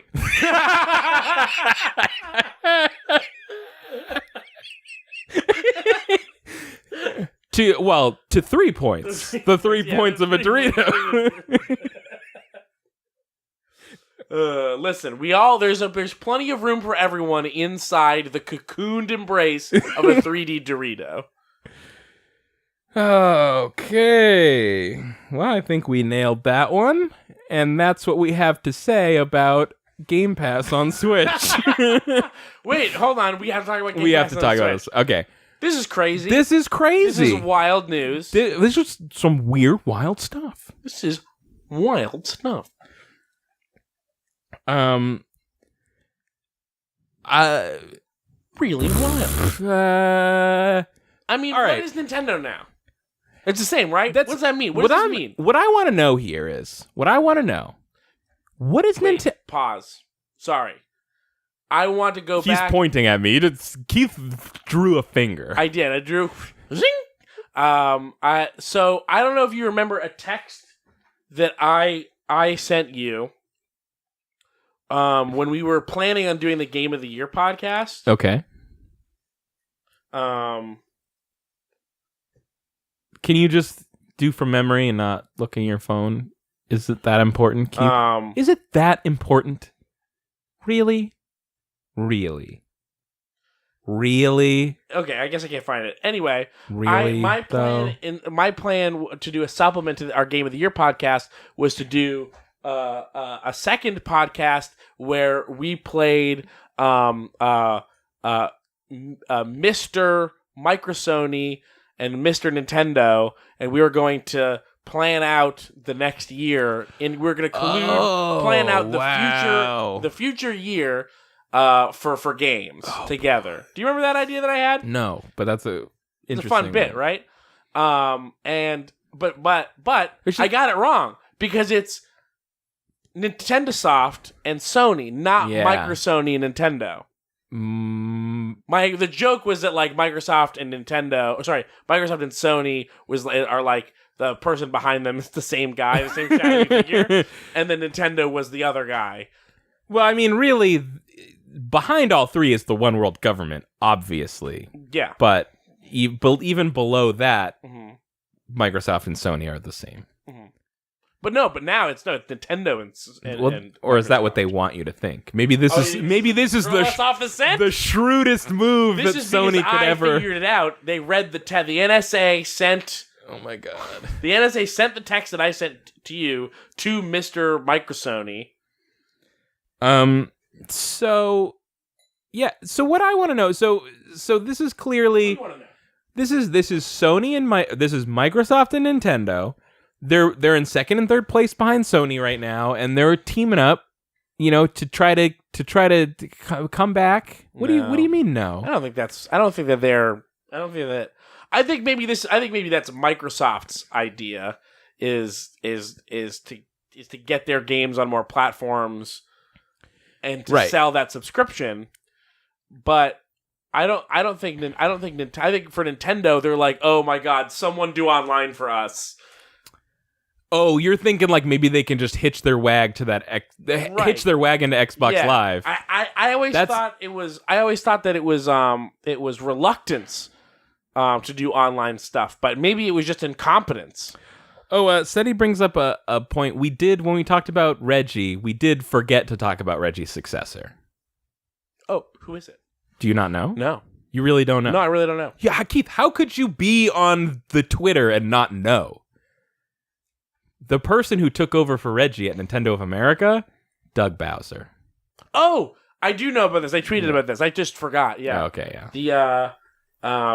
He does share a name with a Pokemon. Yep. Did you see right. that? What? It was like in the Wall Street Journal or something. There's a publication that was like, no. Reggie Fils-Aimé resigns as what is he, president of Nintendo of America? Yeah. And his successor, Doug Bowser, shares a name with a Pokemon. Oh. Yeah, it was super funny. Oh, no. So, okay. So what I was going to ask is like, what I was going to say, Microsoft losing to Sony right now. And so they're trying to shore up all the advantages they can. And they're like, hey, let's be buddy-buddy with Nintendo over here. Right? So we can get, like when I saw that Microsoft was being able to add like Xbox Live crossplay on Switch, I assumed that this was them trying to make inroads on that platform so that they could put out something like Game Pass on Nintendo Switch. I just didn't know it was going to happen so soon. I was thinking like years from now. Yeah, it honestly is weird that they announced half of it a month ago and then the other half this month instead of the whole thing at the same time. Maybe it was like not a thing. I don't know. I think we might be getting that timeline confused. I think they announced the crossplay thing like last summer. Something. The crossplay Maybe thing? you thought that they announced something in January and they didn't actually? I don't know. No, it wasn't. No. It was the. It was like the. I don't know. Yeah, But anyways, what I wanted to know was, like, I know why Microsoft is getting in bed with Nintendo because they're trying to get an ally against Sony, but, like, what's in it for Nintendo to get help from Xbox? Well, I think it's too. I think, I don't know how the Switch is performing as a like thing that's being sold in stores to people. Very, very, very well. Okay, great. Good for Nintendo. That's what I'm saying. It's like Nintendo is the one selling the most hardware right now. Honestly, the only thing that I can think of is that it's like, please someone take online functionality off of our hands for us. That's an interesting point. I actually thought of this recently. I don't think I've heard anyone echo this.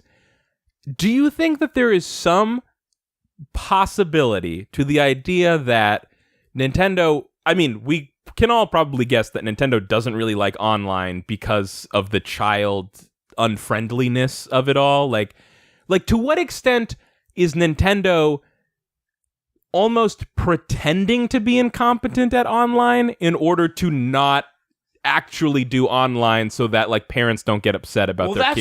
That's what I was saying earlier. Is I had always assumed that their terrible online stuff was a reluctance to do it. Yeah, like at all. But I think now maybe it's just incompetence. Maybe, I don't know. Or maybe it was reluctance, and now they're so far behind the 8-ball that they're just like, we just need someone to fucking do it for us. Like it's come out recently that the Switch hardware has the capability of doing online voice chat in games and stuff like that. Yeah. So everyone's like, then why do you need the separate like iPhone app to do it? Like, why would you ever construct your online service like this? And I think it's because Nintendo literally wants it so that to talk to other people online playing Nintendo games, you need to own an iPhone. So that way they can just be like, well, it's probably not little kids. Yeah.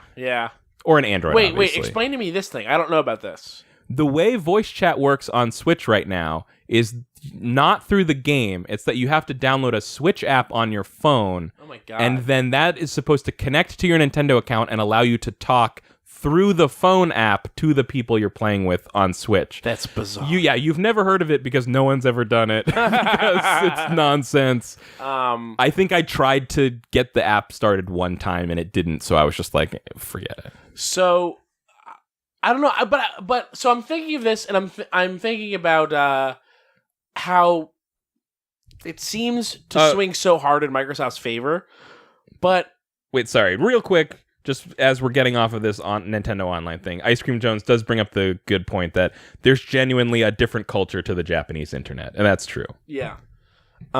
Which is probably why PSN on PS3 was so bad, because that was largely designed by Sony of Japan. Yeah. And like I think Sony of America or Europe did PS4. Anyways, go ahead. So like on its face, I have been considering this as such a deal that swings so hard. As long as we're considering it in like versus term, like someone has to win, right? Right. As long as those are the terms that we're considering. As we all know, there is no end state in life other than winning. Right. Well, if you're a company, that's literally true. Yeah. But so I was looking at it and I was like, oh, this is obviously like swings heavy in Microsoft's favor. But now that I'm thinking about it, it's like, in order to do this, you have to buy a Switch, which is expensive. And I'm thinking of it as someone who already owns a Switch, but like, is there now somebody who's going to buy a Switch instead of an Xbox? Because like, oh, well, all the Game Pass games are on Switch anyway. Well, no, I think the two ideas behind it are A, the Switch install base is already massive, and it's a portable device, which, like, Microsoft's not going to do that. Like, we'd rather put our shit on someone else's mobile device and not have to make one ourselves. But it's not a mobile device. It's a hybrid. Sorry, it's a portable device. There we go. Other thought. And the Switch install base, and also, that way, if someone owns a Switch now, and then PS5 and Xbox 2 are coming out and they say, which one do I get? They would say, well, I've already have my Switch and that can do Xbox Game Pass, so I should just get the Xbox so that it's all, feeds into each other. Like, I think the play is they want people that already have Switches to choose, like, how do we get them to choose Xbox over PS5? That's one way you might be able to do it. Into the ecosystem through the Switch. That's true. And then, here's I mean, thing. that's for me. Like, I'm already thinking, like, yeah, maybe I'll get an Xbox next. This was an early thought that I had, when I read this news, for the first time, but I had forgotten about, was also that, like, consider, like, Nintendo has a huge market in America. Microsoft has no market, like, a joke of a market in Japan. Yes. It's, like, non-existent. Right. This could also be a way to introduce Microsoft to a whole new market of people. That's true. Yeah. Or specifically Xbox. That's another thing they just did. They changed the name of Microsoft Game Studios to Xbox Game Studios. Like, I think this is Microsoft has been thinking about this literally since before the original Xbox. This idea of like they just want Microsoft. Oh no, I guess it was the opposite. No, sorry. Go ahead. I'll get back to my thing. Okay. I was just saying that Japan is its own video game market, and it happens to be a market that's used as a litmus test for a lot of different metrics in like the games industry. Like there's plenty of information that you can get about games by looking at game sales in Japan, and Microsoft. not nearly the way it used to be. Yeah. Like, Japan is not as influential, or I should say, like, recently there's been a resurgence of, like, really great games coming from Japanese developers, but, like, the Japanese market is not important the way it used to be. Yeah, but the people keeping track of those metrics are still tied to keeping track of those. Like, that is true. There is still a lot more eyes on the Japanese game market. Yeah. So, turn yourself up a bit, please. Okay.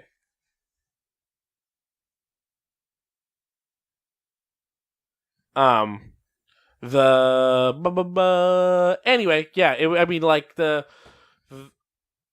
I think that this could only serve to get people in Japan more interested in playing an Xbox game or buying a Microsoft console. I still don't think it'll happen, but it could do something. You don't think it'll happen? I don't there's know.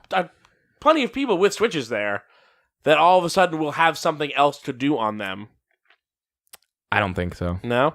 I bet like the next Xbox comes out and sells like 5% better than Xbox One sold in Japan. But that's still like, I mean, it's a huge chunk that they're missing out on. By like when Microsoft is in direct competition with Sony, they're not so much in direct competition with Nintendo. No, because it seems like its own sort of thing. And then once Master Chief is in Smash Brothers, they won't be competing at all. Yeah.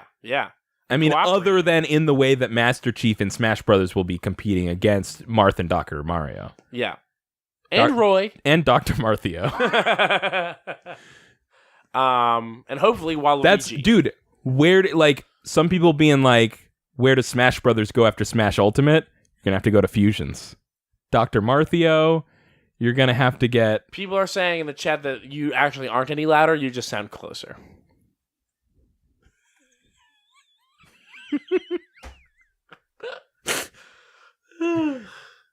We really have to get the same microphone. Get the same microphone. Yeah.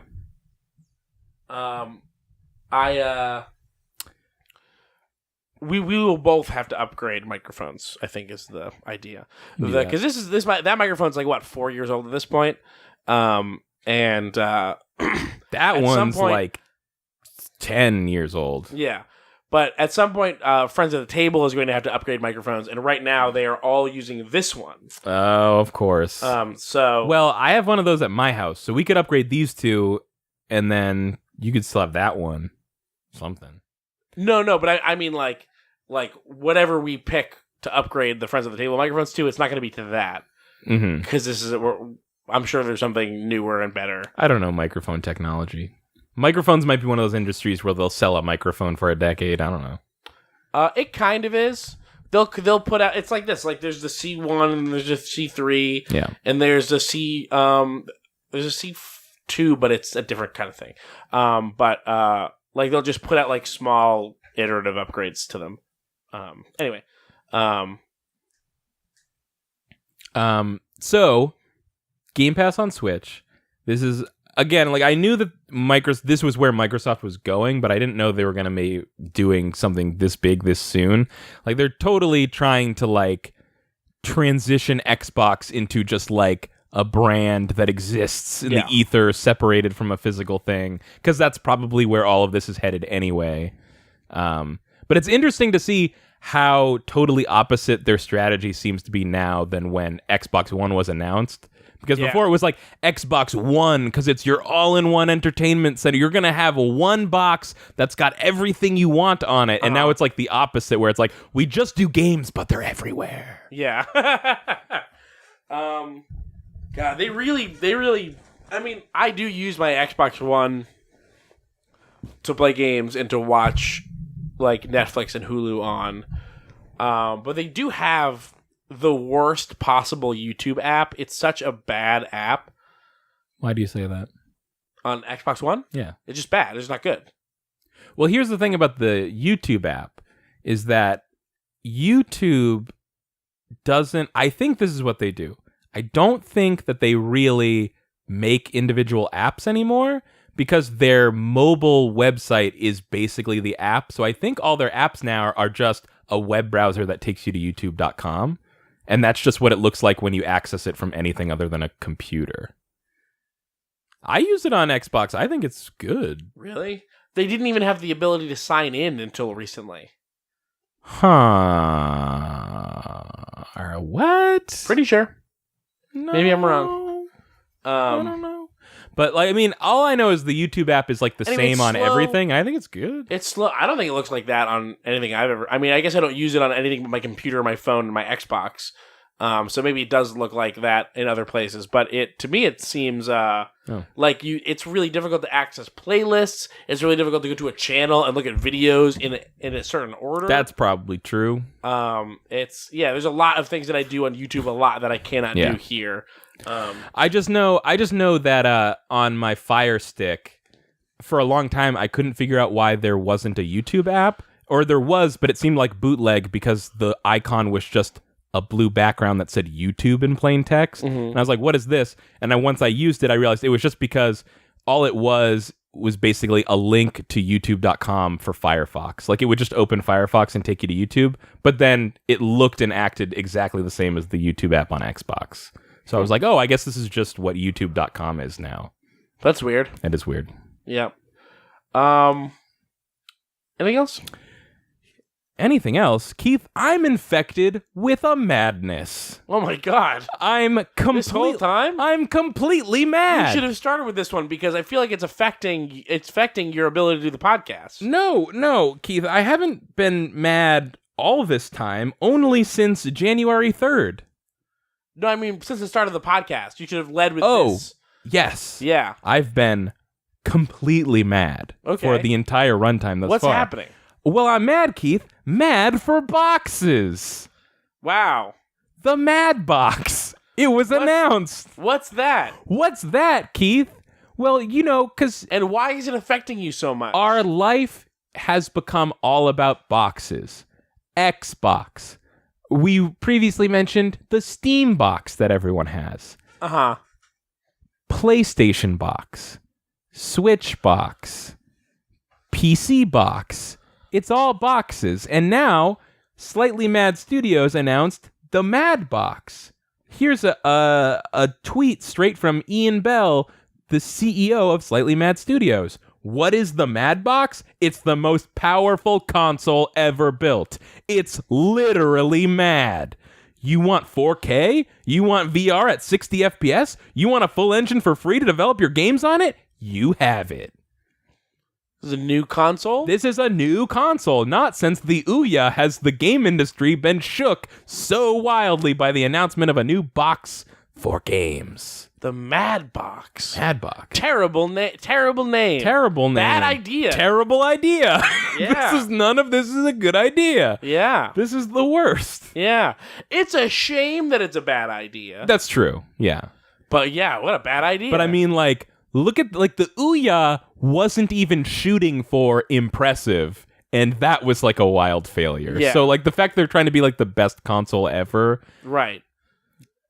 I just wanted, it's very silly. This Tech Radar news story about the announcement of it even has a section that just says, could the Mad Box happen? Like, it's like, here's an announcement. We'll let you know if we think it's worth a shit. Because it's like, who They're giving has a 3-year timeline. who has the resources to develop a game on the most powerful console ever? Shaft.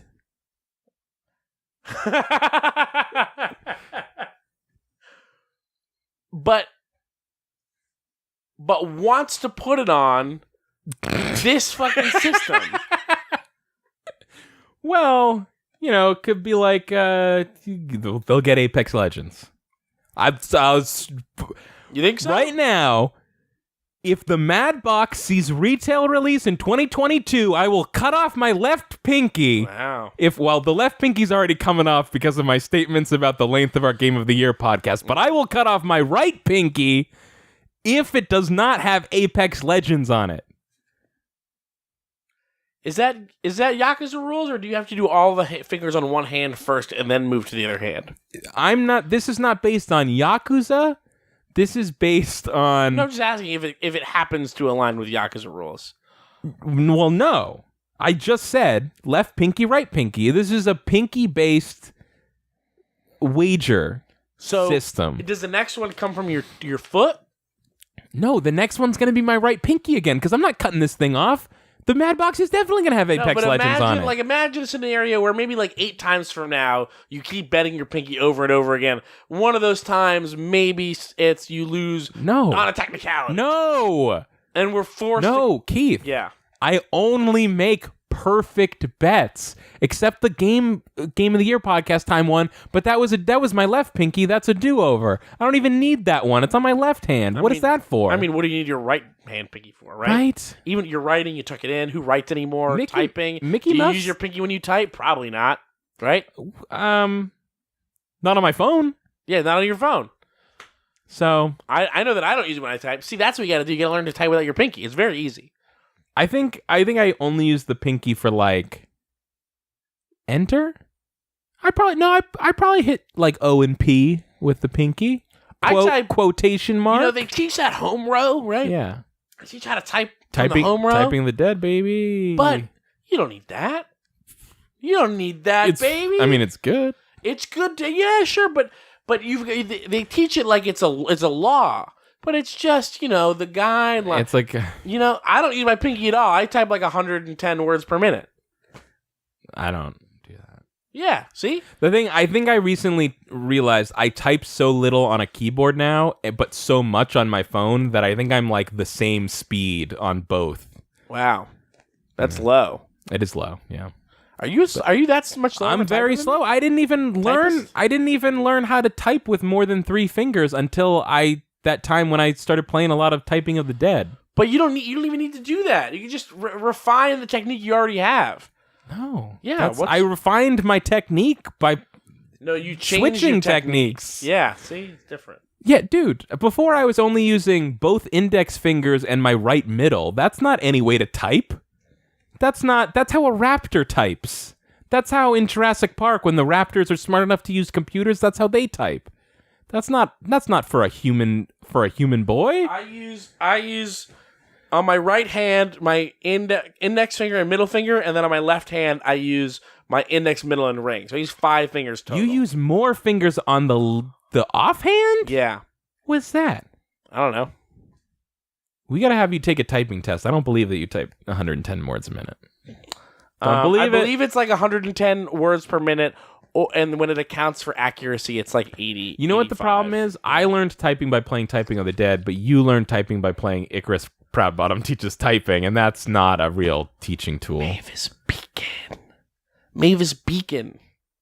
Who? Mavis Beacon. What? Mavis Beacon. Who's that? She runs a typing center. she makes typing games. She's the Sid Meier of typing games. It's a little bit weird that Mavis Beacon's not a real person, right? It's is Mavis Beacon not a real person? Not a real person. Are you sure? She's like the Carmen Sandiego of typing games. Where in the world is Mavis Beacon? So the Mad Box is a fun idea that will never happen, but there you go. It's sad that it can never happen. You would almost have to be mad to think that the Mad Box would come out. I don't want to, I think this is a, it's a mildly sensitive subject, but only because people who play games are shitheads. Yeah. But the console thing, it's come on, right? Get over yourself. Uh-huh. Like console war stuff? Or companies having a console. Yeah, kind of both. It's I don't know, making these I just feel like we're past making these boxes that play games, play certain what I would say is who looks at the current landscape of the console market and says we need another one. Yeah, I'm seeing a gap. More and more it has been obvious for a decade that that the difference between the Xbox and the PlayStation is getting smaller and smaller and smaller. Yeah. And now we're also maybe even starting to see the difference between Nintendo and the Xbox getting smaller and smaller, in a different way.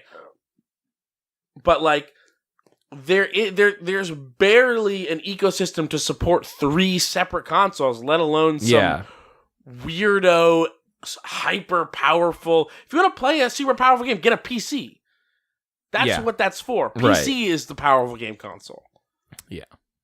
You know, it's like, it would be one thing if it was like Epic, right? They were like, Epic Store, and now there's the Epic Box. And you'd be like, okay, I mean, it makes sense. They got so much money. But like, Slightly Mad Studios, who the fuck is that? Yeah, I mean, I've heard the name before, but that's all I know. Well, but I'm just thinking of like how are you going to get someone to make like, I don't know. Let's at least the Crysis, Ouya had a hook. The hook was like, it was $100. That was the hook. It's cheap. And it runs a standard operating system, and it's going to have a bunch of indie games on it. Yeah. You know? 2 of those were true. No. It had Towerfall. Yeah, that's not a bunch. That's what everyone says about the Ouya. It gave us Towerfall. Like, Towerfall's not even fun. Like it was fun because it was the best game on Ouya. I think it was fun, and then they put it on other stuff so that anyone that didn't have an Ouya could enjoy it. It was funnish. Like, the sales pitch for this console is it's going to have the most powerful games of all time on it. Mm-hmm. But you can't deliver that promise and also deliver console exclusivity because the amount of money that it takes to make that game, you can't recoup by just selling it on the Mad Box. Right, exactly. So they would have to be operating at an immense loss. And to run... Well, if it's 3 years from now, who knows? But like VR 60 frames per second, that requires a lot of power. Yeah. 4K, it's gonna. I mean, I guess they're describing like the PS4 Pro, so I guess this box kind of exists, but does PSVR run 60 frames? I mean, on like games that give like 60 frames. VR. The thing about VR is it's like it needs to be 60 frames, or it just doesn't work. You'll get sick or whatever. So it's like anything that does VR is like already 60 frames per second. Okay. But that again, it drives me crazy when people talk about frame rates like it means anything. Like when you look at the games on PSVR, yeah, they run at 60 frames, but they're noticeably less good looking than non-VR games for that reason. Right. Yeah. So that's the thing. That's a weird thing. Yeah. I've gone mad. We've got that brings us to our final story. Mm-hmm. Them Activision layoffs. Yeah, fuck Activision Blizzard. Everybody hates them. They're canceled. Why did well, you don't even have to bring this up, right? It's like you know, I don't know. Has someone not heard? Let's talk about it. If you didn't hear. Oh, I don't mean we don't have to bring up this story. I mean, you don't have to bring up that Activision sucks. Like, who hasn't heard that? Well, Activision Blizzard. That's the... Okay. We hear a lot that Activision sucks. Yeah. This is Activision Blizzard sucking. I mean, yeah, this is more, to me, it just seems like, you know, the rope that Blizzard had from World of Warcraft is finally running out, and now they're just another, you know, like, for a while they were making so much money that they could just tell Activision to leave them alone and get away with it. I think now they're just at a point where it's like they're just another Activision subsidiary. Or at least we're coming to that. Aren't they still making a ton of fucking money from their other things, like Hearthstone? Yeah. Like, they're not in trouble. I just mean, like, they're not king of the world. They're not making successful. 11 million World of Warcraft players money. Yeah, exactly. Yeah. Or however much that game had at its peak. I think they got up to 12, but supposedly it still has a very large player base, just not anything like it once was. Yeah. And it's also cheaper, right? It's less expensive. No? Years ago, they made the first 20 levels free to play. And it is technically cheaper, actually. You're right, because right now, all it is $20 for the base game, and the base game includes every expansion except the most recent expansion. So, like, at most, you pay $60 for everything, and then it's $15 a month, like it always was. Yeah. It's so expensive. It's very expensive. Wow. But that was back when like MMOs meant something. Like it wasn't just a thing anyone could snap their fingers and do. Like it was kind of crazy. Yeah. You know, like I remember just walking around in World of Warcraft. This means something. Not that World of Warcraft was the first MMO, obviously, but it was really the first one. Well, it wasn't even the first one I played, but I just remember being like, it's so big. Yeah. It's a whole world, and everyone's just in it, walking around. My first MMO, and the only one that I ever truly loved, RuneScape. was Preston Tale. Preston. Preston Tale. Preston Tale? Preston Tale. Preston. Preston Tale. Preston Tale. Pressed on tail. Preston Tale. Preston Tale. I believe it was a Korean MMO.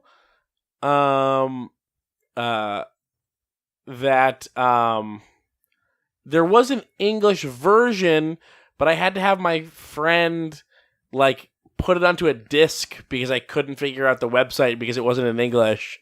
Really? I remember you telling me about this and showing it to me, and me just being like, I don't understand why. I mean, it was just an MMO. It was but just it was Preston Tale. But did you know they're up to Preston Tale 3 now, buddy? Really huge. I've seen some of Preston Tale 2.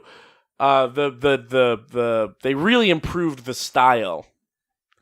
Let's see here. Preston Tale is a 3D fantasy MMORPG that centers on action-based role-playing. It was originally released in South Korea, 2001 by Yedong Online. In 2004, the English version of Preston Tale went out of public beta, in which it remained for nearly 2 years and became a commercial pay-to-play game. In 2007, it became free-to-play. And then in 2008, the servers were closed. Yeah. Anyway, it was a bizarre game. It was very. I remember it being very honest about what MMOs are, which is that you go out with your friends and you kill stuff. And you kill stuff, yeah. Okay, so I guess I think maybe Preston Tale 3 got announced like a decade ago and maybe never came out. Okay. But yeah, I have some very fond memories of Preston Tale. I have some very fond memories of World of Warcraft. Mm-hmm. When they put out... But my fond memories are real fond memories. Your fond memories are fake fond memories. actually think if I take the memory out and put it in a pensive for you to experience bodily through magics, I think you would actually find that all of the memories of me sitting in front of my computer and pushing buttons for hours and hours on Kyle, end. I'm looking at for the silvery months wisp on of your end. memory of World of Warcraft, and I'm seeing that actually this is a fake memory and bad enjoyment. This actually. is a memory that Blizzard implanted in my brain when I was sleeping. Yep. Well, not while you were sleeping, just through your through computer screen. the game. Okay, yeah, that makes sense. I remember when they released Bejeweled for World of Warcraft. Yes, World of Warcraft was once so popular, other development studios made their games for World of Warcraft. You could play Bejeweled within the client of World of Warcraft for if you had to wait for a ship to show up, or you had to, if you were on a flight path that was flying across the world, it might take 5 minutes, so you play 5 minutes of Bejeweled. And then later Peggle. Why not just have a game that doesn't need you to wait 5 minutes? Because then it's not real, man. See, and now, I'm hearing what you're saying now, and I'm like, why did Kyle hate Shenmue so much? But I didn't play it in 1999. If I'd played in 1999, I'd be like, it's fucking real, man. Yeah, but you still like World of Warcraft. But waiting 5 minutes. But in a way that I can acknowledge that it's, you know, are you lying now or are you lying then? Now. Now? No, it's, you know, what I was going to say is I'm excited for World of Warcraft Classic that they're bringing out. Do you know about World of Warcraft Classic?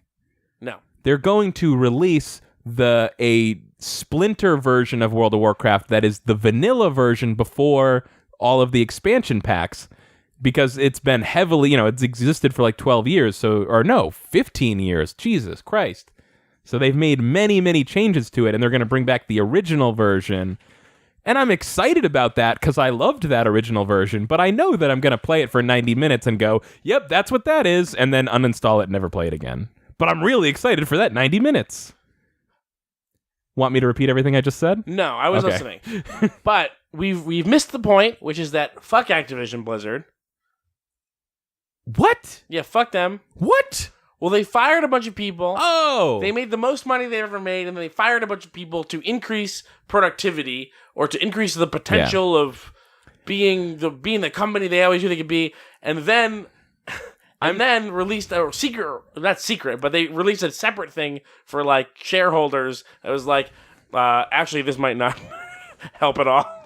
Well, I'm absolutely not defending Activision. I just want to clarify something. Because I've heard a lot of people say it was their most successful year ever.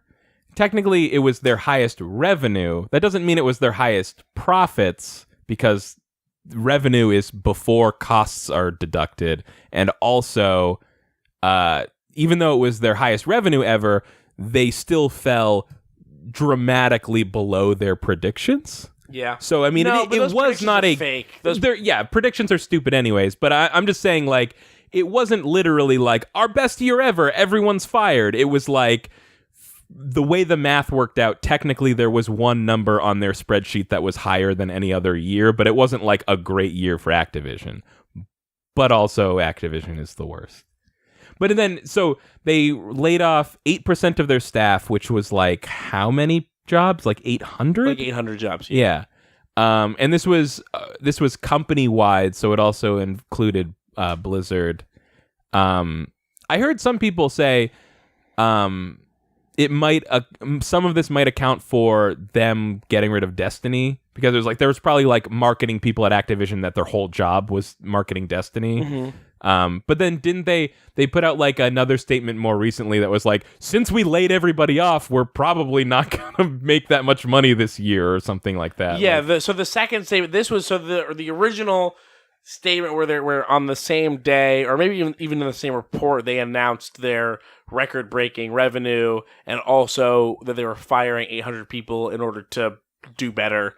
That was like last month. And then very recently there was like a stockholder report where in the report it said like, hey everybody, just to let you know, we fired 800 people, and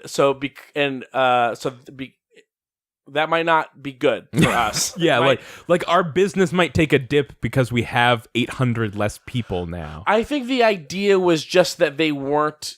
I read the thing, but I couldn't get the sense of if what they meant was that there was going to be some backlash for firing that many people, and that was going to hurt them. I don't think that that's true. Whether they said it in the report or not, I don't think that's actually possible. I mean, there was backlash, but I don't think it's going to affect their revenue in a meaningful way. Unfortunately, I have a related thing I need to read. And then, but I think what they were basically saying was that like they didn't expect it to help them save money, is what I think that they meant. I think that they just like. It made it seem like they fired those people for no reason. Is basically what happened. What are you looking up? I'm going to read a statement from AFL-CIO. But what I wanted to say... Yeah, I'll read this first. So, the American Federation of Labor and Congress of Industrial Organizations. It's a labor union. Mm-hmm. And they released this statement directed towards the game industry. About why they gotta unionize. Mm-hmm. They said, while you're putting in crunch time, your bosses are ringing the opening bell on Wall Street. While you're creating some of the most groundbreaking products of our time, they're pocketing billions. While you're fighting through exhaustion and putting your soul into a game, Bobby Kotick and Andrew Wilson are toasting to their success. And there's a bit more, but I can't find it. Here's another part. It says, outrageous hours and inadequate paychecks, stressful, toxic work conditions that push you to your physical and mental limits, the fear that asking for better means risking your dream job. Oh, fucking! And then at the bottom they have a fucking link to the full letter. But you get the idea. I get the idea. Yeah, I unionize. Yeah, I absolutely think that that's the way to go. For for a lot of industries that are that's not the way unionized. to go for most industries, but And especially it's strange because I can't think of an industry that's closer to having like its first union or at least first major union attempt. I don't actually know if there's been successful attempts to unionize that were then squashed. I don't know. But like software and tech are notoriously anti-union. Yeah. And there it's a chance because one of the things with unions is that because of how specifically the United States government has been legislating against unions forever. Yeah.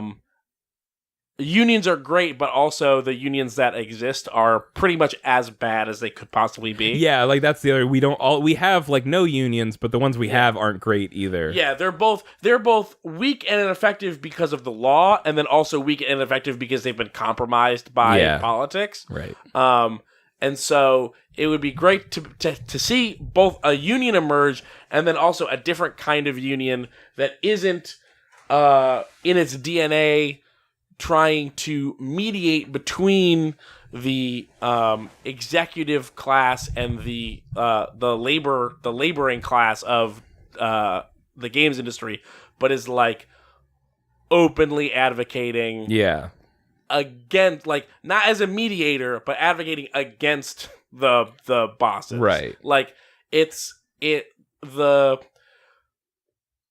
we've seen a shift towards unions as like the go-between between two factions that both need to have their wishes respected. Exactly, yeah. And that's like not how that's not what a labor union is supposed to be. Yeah, like labor unions are supposed to advocate for the people that are actually making the thing that gets sold in direct opposition to the executives and the owners. Hopefully with the intent of getting rid of executives and owners. Like, that would be, I think, the ultimate goal. That should be the ultimate goal of, like, don't just start a union, but start a union that is trying to transform the shape of the industry. Keith, that's impossible. It's not impossible. No, Keith, I've played Monopoly. That's not even in the rules. It's right behind Park Place. Is that one of them? That's one of the ones. In Monopoly? Yeah. Let me go check. Park Place? Yeah, it's in fucking Monopoly. What the fuck? I don't play a lot of Monopoly. Next thing you know, you're gonna be like, Marvin Gardens, is that in Monopoly? Is it? Yes, Keith. Oh my god. Is Go there? Do you pass Go in Monopoly? Ask me about Baltic Ave. I know. Oh, Baltic Ave, I know. Ugh. Yeah, it's tricky. I mean, it's tricky. I mean, it's hard enough to... When I look at... It just strikes me now that the two cheapest properties in Monopoly are called Baltic and Mediterranean.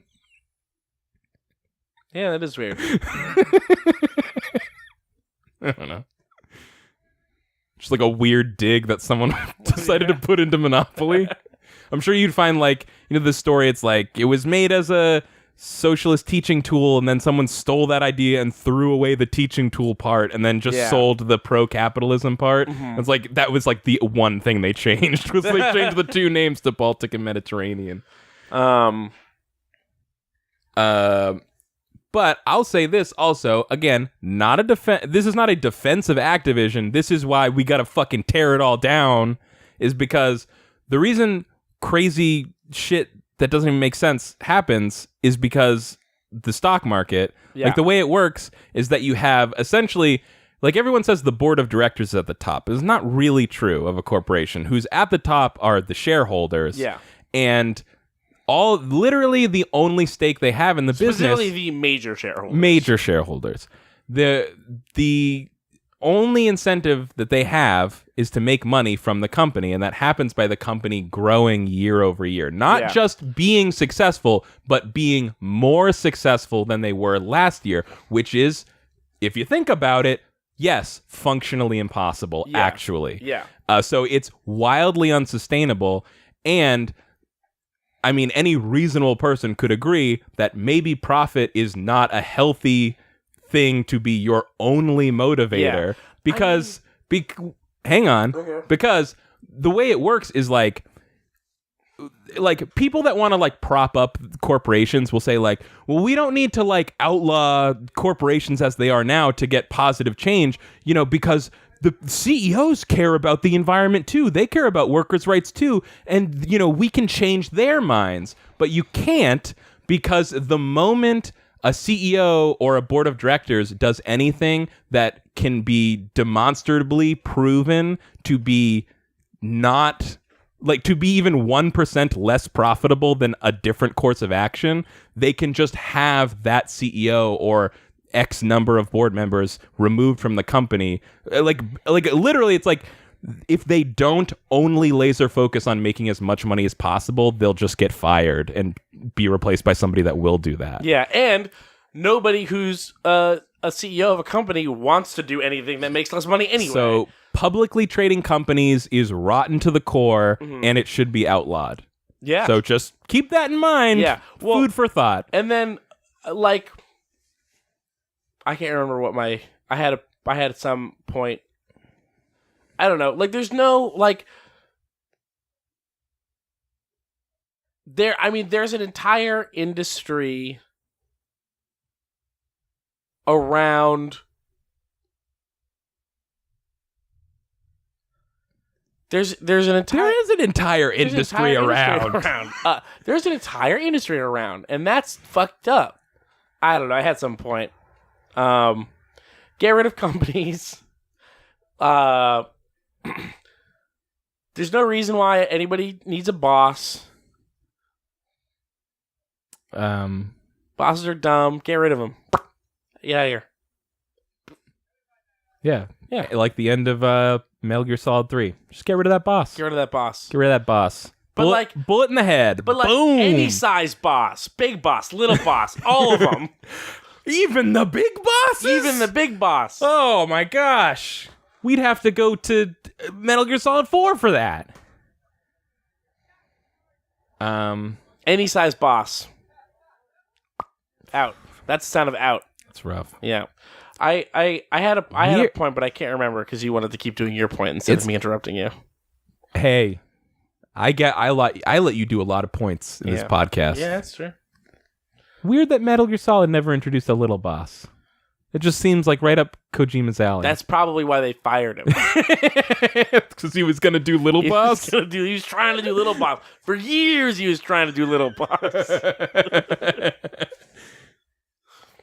I need to look more into this, but how's the weather up there, Snake? Little Boss. Huh? I'm gonna punch your butt. I'm gonna punch you in the butt. In the 70s, the military developed technology to make super small humans, codenamed Little Boss. You sound like Joe Bluth. No, I don't. Don't say that. That's just not, now. That's what you're doing. That's rude. You're doing Joe Bluth. No, I'm not. Yeah. What the fuck? Oh, aside, I have to look into this. I heard some offhand mention of the fact that, because you know how, Kojima got fired during the development of Metal Gear Solid 5 because Konami hated him so much. Yeah. I guess there was something like during the last 6 months that he was at Konami, he was put in a separate room where he couldn't interact with his team at all or something. I gotta read about that. That sounds so wild. Yeah, that's nuts. Keith, they need game labor unions all over the globe. Listen. All over the slab. Here's the deal. We need flat earth unions too. No. Protect the rights of flat earthers. Fucking I think that in lieu of a hyper antagonistic anti-corporate union in the games industry, not in lieu permanently, but because it's not happening right now, developers need to start really fucking with production timelines. Developers. Like you mean just like hold games hostage? Yeah. Well, there's a lot of different ways that people have done this over the years. I'm sure you've heard the term monkey wrenching. That's fun. That's a really easy one to do. I haven't, but I could take a quick guess at what that means. It's like just doing a bad job Yeah. of stuff. There's also they could just like Oh do my a God, really good do you job think- and take way too long. I think we just figured out why Pokemon has not progressed all these years. Oh, but you think that this is It's all about monkey wrenching at Game Freak. This is a union a push to unionize. Yeah. They're holding the progress of that studio hostage. And they're doing a really bad job look, because they're making so much money. They're so on get like. Oh my God, every time they put out a Pokemon game, Game Freak is like, surely this is the one where gamers will turn on Nintendo. And it hasn't worked. Yeah, there's just no. I'm tired. Got emails. Just here. A couple emails? Yeah, let's do a couple emails. Talking about Activision Blizzard really wiped me out. We have a follow-up from Tom, another email. He says, also, what about that Tetris 99? I don't know about that. You don't know about it? No. You don't even know what it is. No, I mean, I guess it's a 20-year-old Tetris. Because it's from 1999? Yeah. That's a good guess. Mm-hmm. It's not. You don't know? You haven't heard? It's Battle Royale Tetris. 99-player Tetris. Is it really? Yes. It's really good and it's free. How does the circle get smaller? On Switch, no, it's just when you lose, when your blocks get up to the top, you're out, and then the number gets smaller and smaller. And it's got... What number gets smaller and smaller? The number of players in the game. That's not Battle Royale. That's just 99 players. That's what Battle Royale is. No, the circle gets smaller. Every Battle Royale has circle gets smaller. maybe it's there's fewer lines. All right, check this out. I know you don't like Tetris, so I won't belabor it. Yeah. But it's a fun system. It's not that I don't like Tetris. I just don't give a shit about it. Well, that's I just what don't care. That's what not liking is. No, that's different. Okay, let me put it this way. You're rather indifferent towards Tetris. Yeah. Because although you acknowledge it as a competent game, it does not particularly engage you or excite you. Is that right? And fair then the to say? frustration comes that everyone is still trying to talk about this old ass game that they keep doing over and over again. I mean, talk about not changing a fucking game. They didn't have to. They got it right the first time. Well, they did change it, and some of the changes were not that great. But last year we got Give me Breath of the Wild it up. Give me Breath of the Wild Tetris. Tetris 99. No. So last year, within less than a full calendar year, Keith, we got the best single-player Tetris, Tetris Effect. Now we got the best multiplayer Tetris, Tetris 99. What makes it the best? What is interesting about playing Tetris and knowing that 98 other people are also playing it? I'm glad you asked. Let me explain. So this is the big problem with Tetris 99 is that it was made by Nintendo. It's free on Switch. As I think it's supposed to be like a value add for paying for Switch Online. The problem is the game does not explain how to play because they just assume Tetris or something. So when the first time I played it, I'm like, yeah, it's cute, right? Like, you're playing Tetris. There's 98 other people playing Tetris, and then someone wins. Thank you. I didn't want to get hate emails about that. But what I learned is that there's a whole targeting system. So you got your Tetris well in the front where you're playing Tetris, and then in the background you can see everyone else's board, but it's very small. Okay. And if you want, there's no real reason to, but you can manually select any of them to aim your garbage at. Like when you clear lines, it sends garbage over. Yeah. On the right stick, you got up, down, left, and right. You can do random, so it just targets a random person. You do random, then there's attackers, so you can target back anyone who's targeting you. Yeah. And that's the only way to target multiples. So if there's like 6 people targeting you, you can target 6 people, and then you're sending out 6 times as much garbage because it's sending it to all 6 people. Or is it sending 6 times as much garbage, or is it splitting it up in 6th and sending that? It does not split it up, as far as I understand. And that is, and anytime you knock someone out, like your garbage is what gave them their game over, you get like a badge, like a little arrow that goes on your board, and then kills. And so every time you get a new badge, it upgrades your garbage. So you're sending out more and more. And then you can also auto-target somebody with a high number of badges, and you can auto-target something else. Oh, you can auto-target someone who's near a KO. So there's this push and pull of like, okay, do I target the people that are targeting me, or do I go after easy kills? Like, what I tend to do is I go after easy kills by targeting KOs, and then once I get a couple badges, then I start going after people that have more badges, because when you take out someone with a lot of badges, you get their badges. Oh, that's cool. So then you take them out, you get their badges, but then now you're the person with all the badges, so now everyone's targeting you, but that's when you switch it back on them and you start targeting attackers, and you're just sending out mountains of garbage. Well, it sounds like you solved the game. It's a good game. Sounds like you solved it already. I'd solved it already. It's true. Sounds pretty fucking easy. Got a Tetris 99 win. Yeah? It's pretty good. I've still never had a Battle Royale win. I came in second place a bunch of times in Apex Legends. Last night I streamed Apex Legends with John. Yeah. It was his first time ever playing a Battle Royale. Yeah. And we did get a win. I think I'm just cursed. I mean, I came in second place like 4 times in a row. You might be cursed. I had a really, really close one a couple days ago. I had a really, really close one yesterday. To be clear, Yeah. the win that we got, John and I died like halfway through, and then our last teammate was incredible and like won the entire game themselves. But I did get 5 kills in that round, so it's not like I didn't do anything. Okay. Yeah, 5 kills is a lot. That's a lot. Yeah. That's the most I've ever gotten.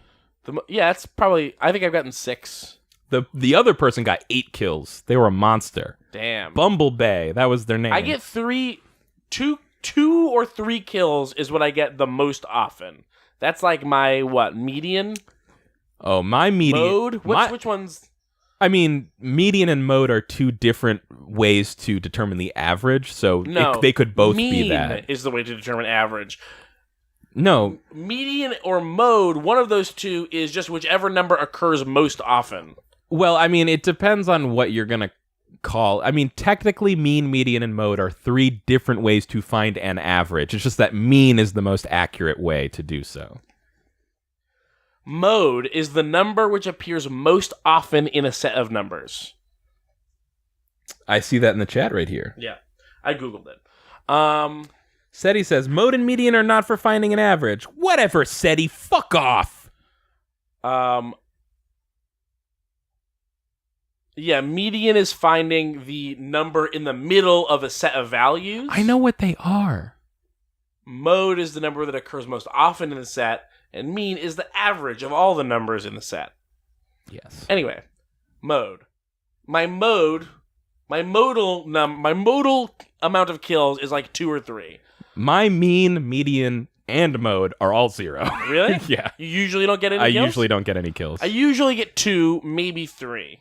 So my average is probably like either right above or right below 2. Here's what I'm thinking about you, Keith. Yeah. I've been thinking about this. Keith, he's not bad at shooters. No, I'm not. He's not. I come in, I would say, unless we're like going somewhere spicy on purpose, I usually come in the top 5 and very often top 3. But if your shooting skill is good, it's got to be your battle royale strategy. Something about the way you're moving about that map.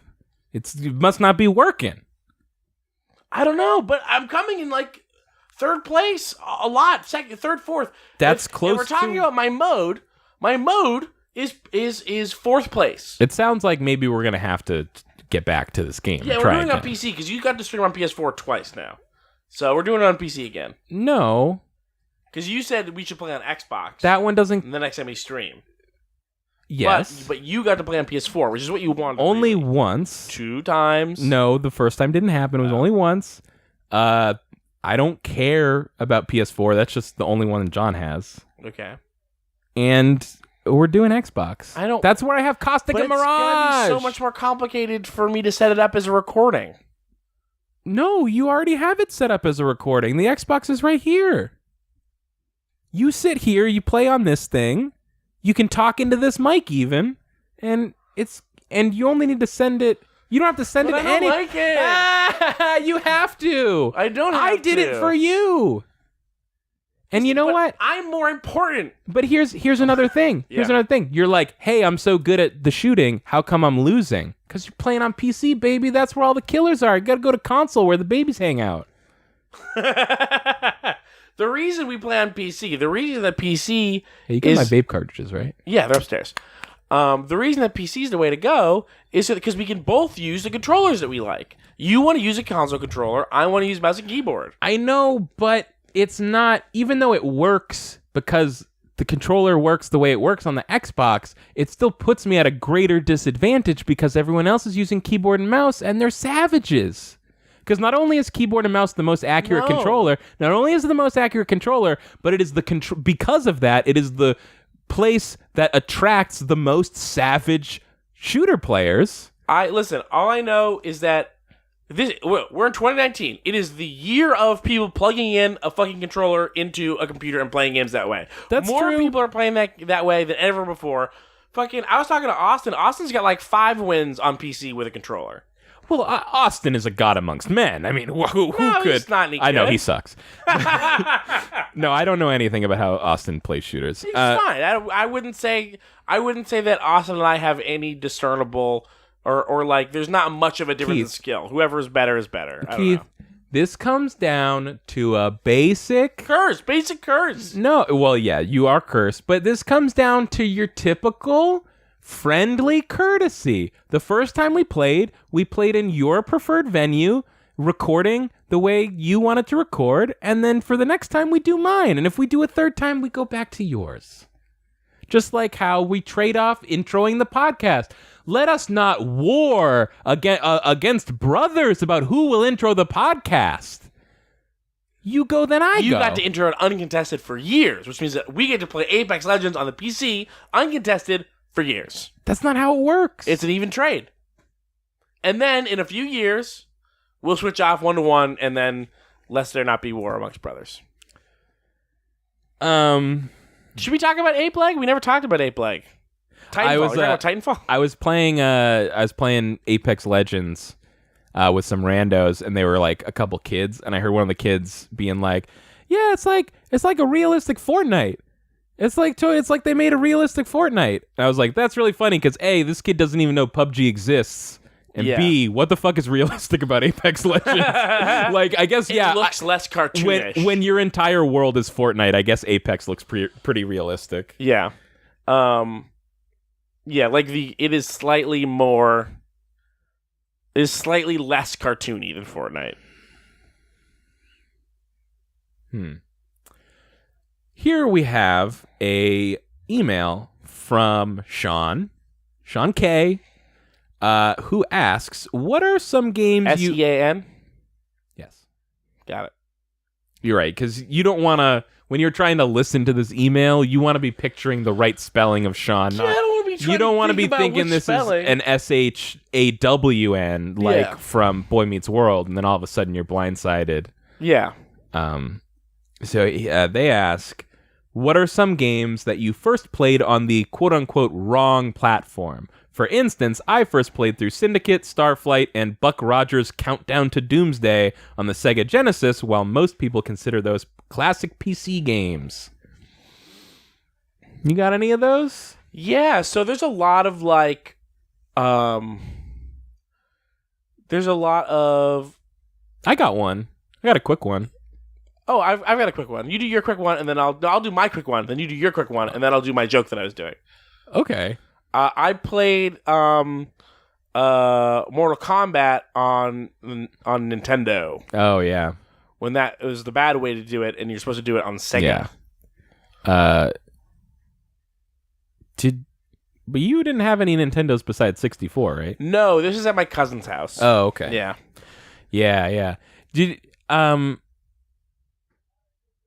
Yeah, weird that blood thing. I always heard that the Sega version had blood, and then I would look at it and it didn't, and I didn't understand. It's that it has a secret code to unlock blood. Mm-hmm. And when you turn it on, the first screen is just this weird paragraph about codes, where they're like, there have been many codes over the years. Codes of honor, codes of laws, but could there be a secret code, and then that's all it says. Like they were just, it's interesting. I guess it just spread by word of mouth so fast. Yeah. But, mine is, this isn't a big one because I didn't play these games a lot, but I did first play SimCity and SimCity 2000 on Super Nintendo versions, which I guess those are PC games. Though I've played the PC version of SimCity 1, and if I compared them back to back, I think the SNES one might actually be better. Here's another thing. I just remembered this one. This is a little bit not exactly the question, but actually, one of my first PC games that I ever played was Civilization 1 or 2. But then I didn't play another one until Civ Rev for the 360. And I put the shit out of Civ Rev. And I think a lot of people really like Civ Rev, and people that like the main Civ games also mostly like Civ Rev. But it's like such a different thing that like when I played Civ 4 or 5. 4. Probably 5. 5 came out after. If you're thinking about one that was new at the time, it would have been 5, because 4 is older than Rev. Huh. Yeah, probably 5 then. If it had hexes, it was 5. Yeah, I can't remember. Anyway, playing Civ 5, and I was like, oh, this is a whole other fucking thing. Yeah. Like, I remembered playing Civilization. And it was a fairly big change from 4 as well. Yeah, so. I remember playing Civilization like when I was a kid, really, really long time ago, and I just kind of thought Civ Rev was how Civ was now. Right. You know? And then when I played Civ 5, I was like, oh, no, it's not. It's kind of still like that old thing. The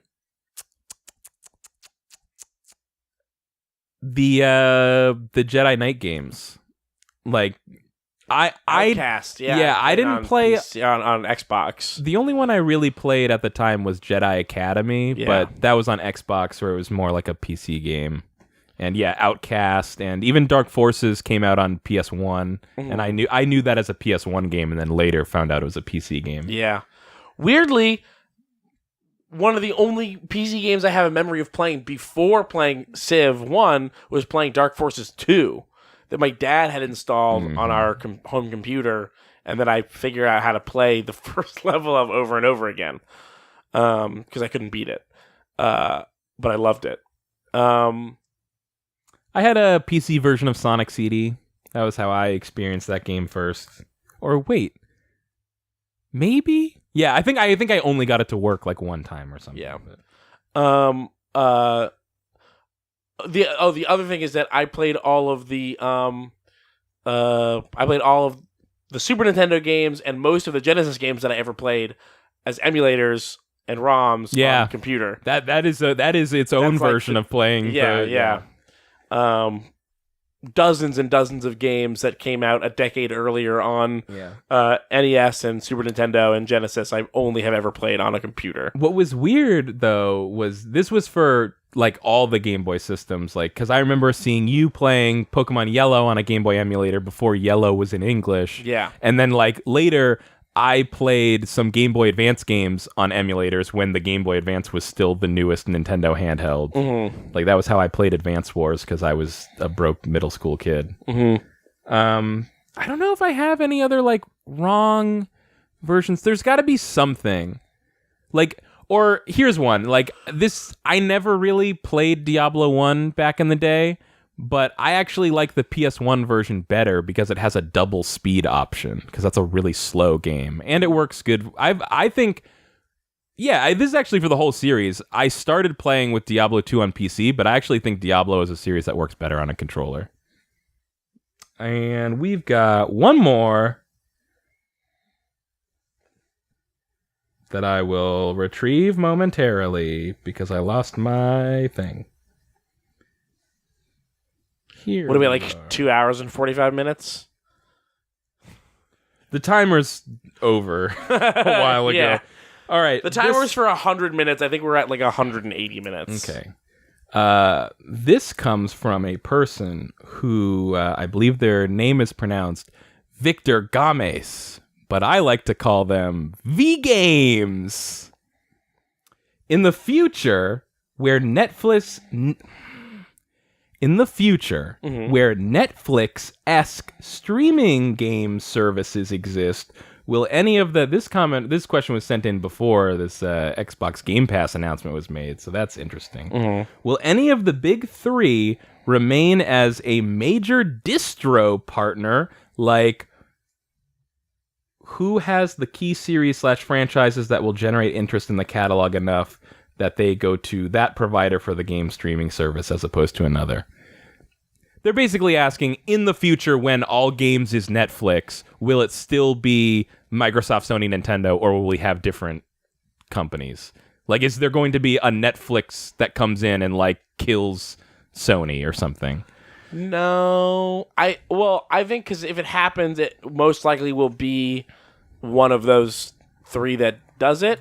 Yeah. And like Microsoft has already started doing it. Yeah. V Games didn't know at the time. None of us did. None of us did. Literally nobody.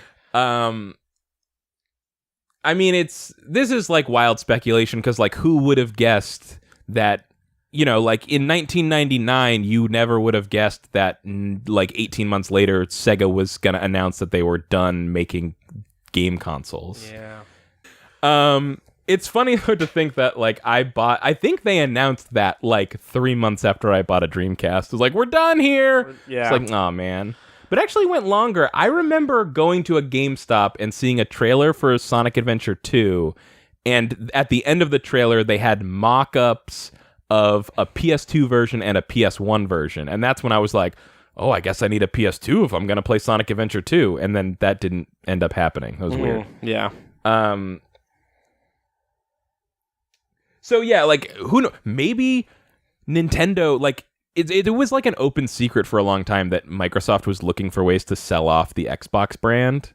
I do not think that they're doing that right now. I think they decided not to, but, like, maybe there's a weird world where, like, Nintendo buys Xbox or something, and, like, God, that would be the funniest twist on the Game Pass thing. It's like, this is just a precursor to Nintendo owns Xbox. Yeah.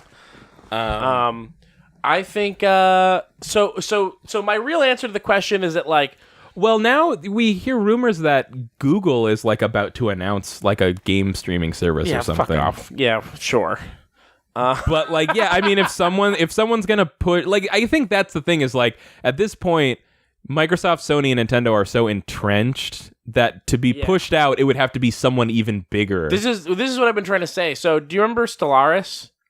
Yeah. There's other games that have similar ideas, but, like, one of the types of other civilizations in Stellaris is, like, ones that aren't you, like AI. Yeah, one of the other types of, like, AI civilizations is, like, so most other people are like you. They're, like, they have the same resources and they have the same motives, but, like, same family values. No, actually, the fun of that game is that a lot of them have bizarre family values that are way different than your own. But there are some that are, like, basically it's like ancient empires that are, like, have crumbled, but even as a crumbled empire are still, like, way more powerful than any of these other civilizations in the game. Yeah. Like, they can't like expand, Rome. They can only erode, but they're still so... Oh, like Rome, and there's no other more modern examples of that I could possibly think of. Yes. It's actually incredible to learn about Roman history and to see how wildly dysfunctional its entire government was for centuries, but they just had, like, that inertial, like, momentum that, like, they just couldn't stop dominating the globe. Yeah. So yeah, it's similar to that and nothing else. Yeah. And I think it's gonna be like that, where it's like they like what you said, they're so entrenched that even when they're not relevant, they're still going to have the money and the presence and the recognition to seem relevant or to be somewhat relevant. Like, I don't think that or Google buys Xbox. That sounds so much more possible to me than... Well, or is it one of those things where Google is so big that they're like, we don't need someone else's brand, we're the fucking brand. Yeah, I think it's that. Yeah. But I don't know, like, Google, like, fucking Google, what? Who gives a shit about Google? Like, kind of everybody, though, is the thing. No, everybody hates Google. It's just everywhere. Yeah, I mean, that's what I mean. It's sort of like, it's like, who cares about Google? Nobody. Who gives their money to Google? Everyone on the planet. So, fucking Worms. no, that's owned by. I don't know. Team. No. Team Armageddon? Team 17? I thought it was Team Armageddon. Maybe I'm thinking of Worms Armageddon. I'm gonna go look up who owns Worms, and where am I gonna do that? DuckDuckGo. I'm going to duckduckgo.com.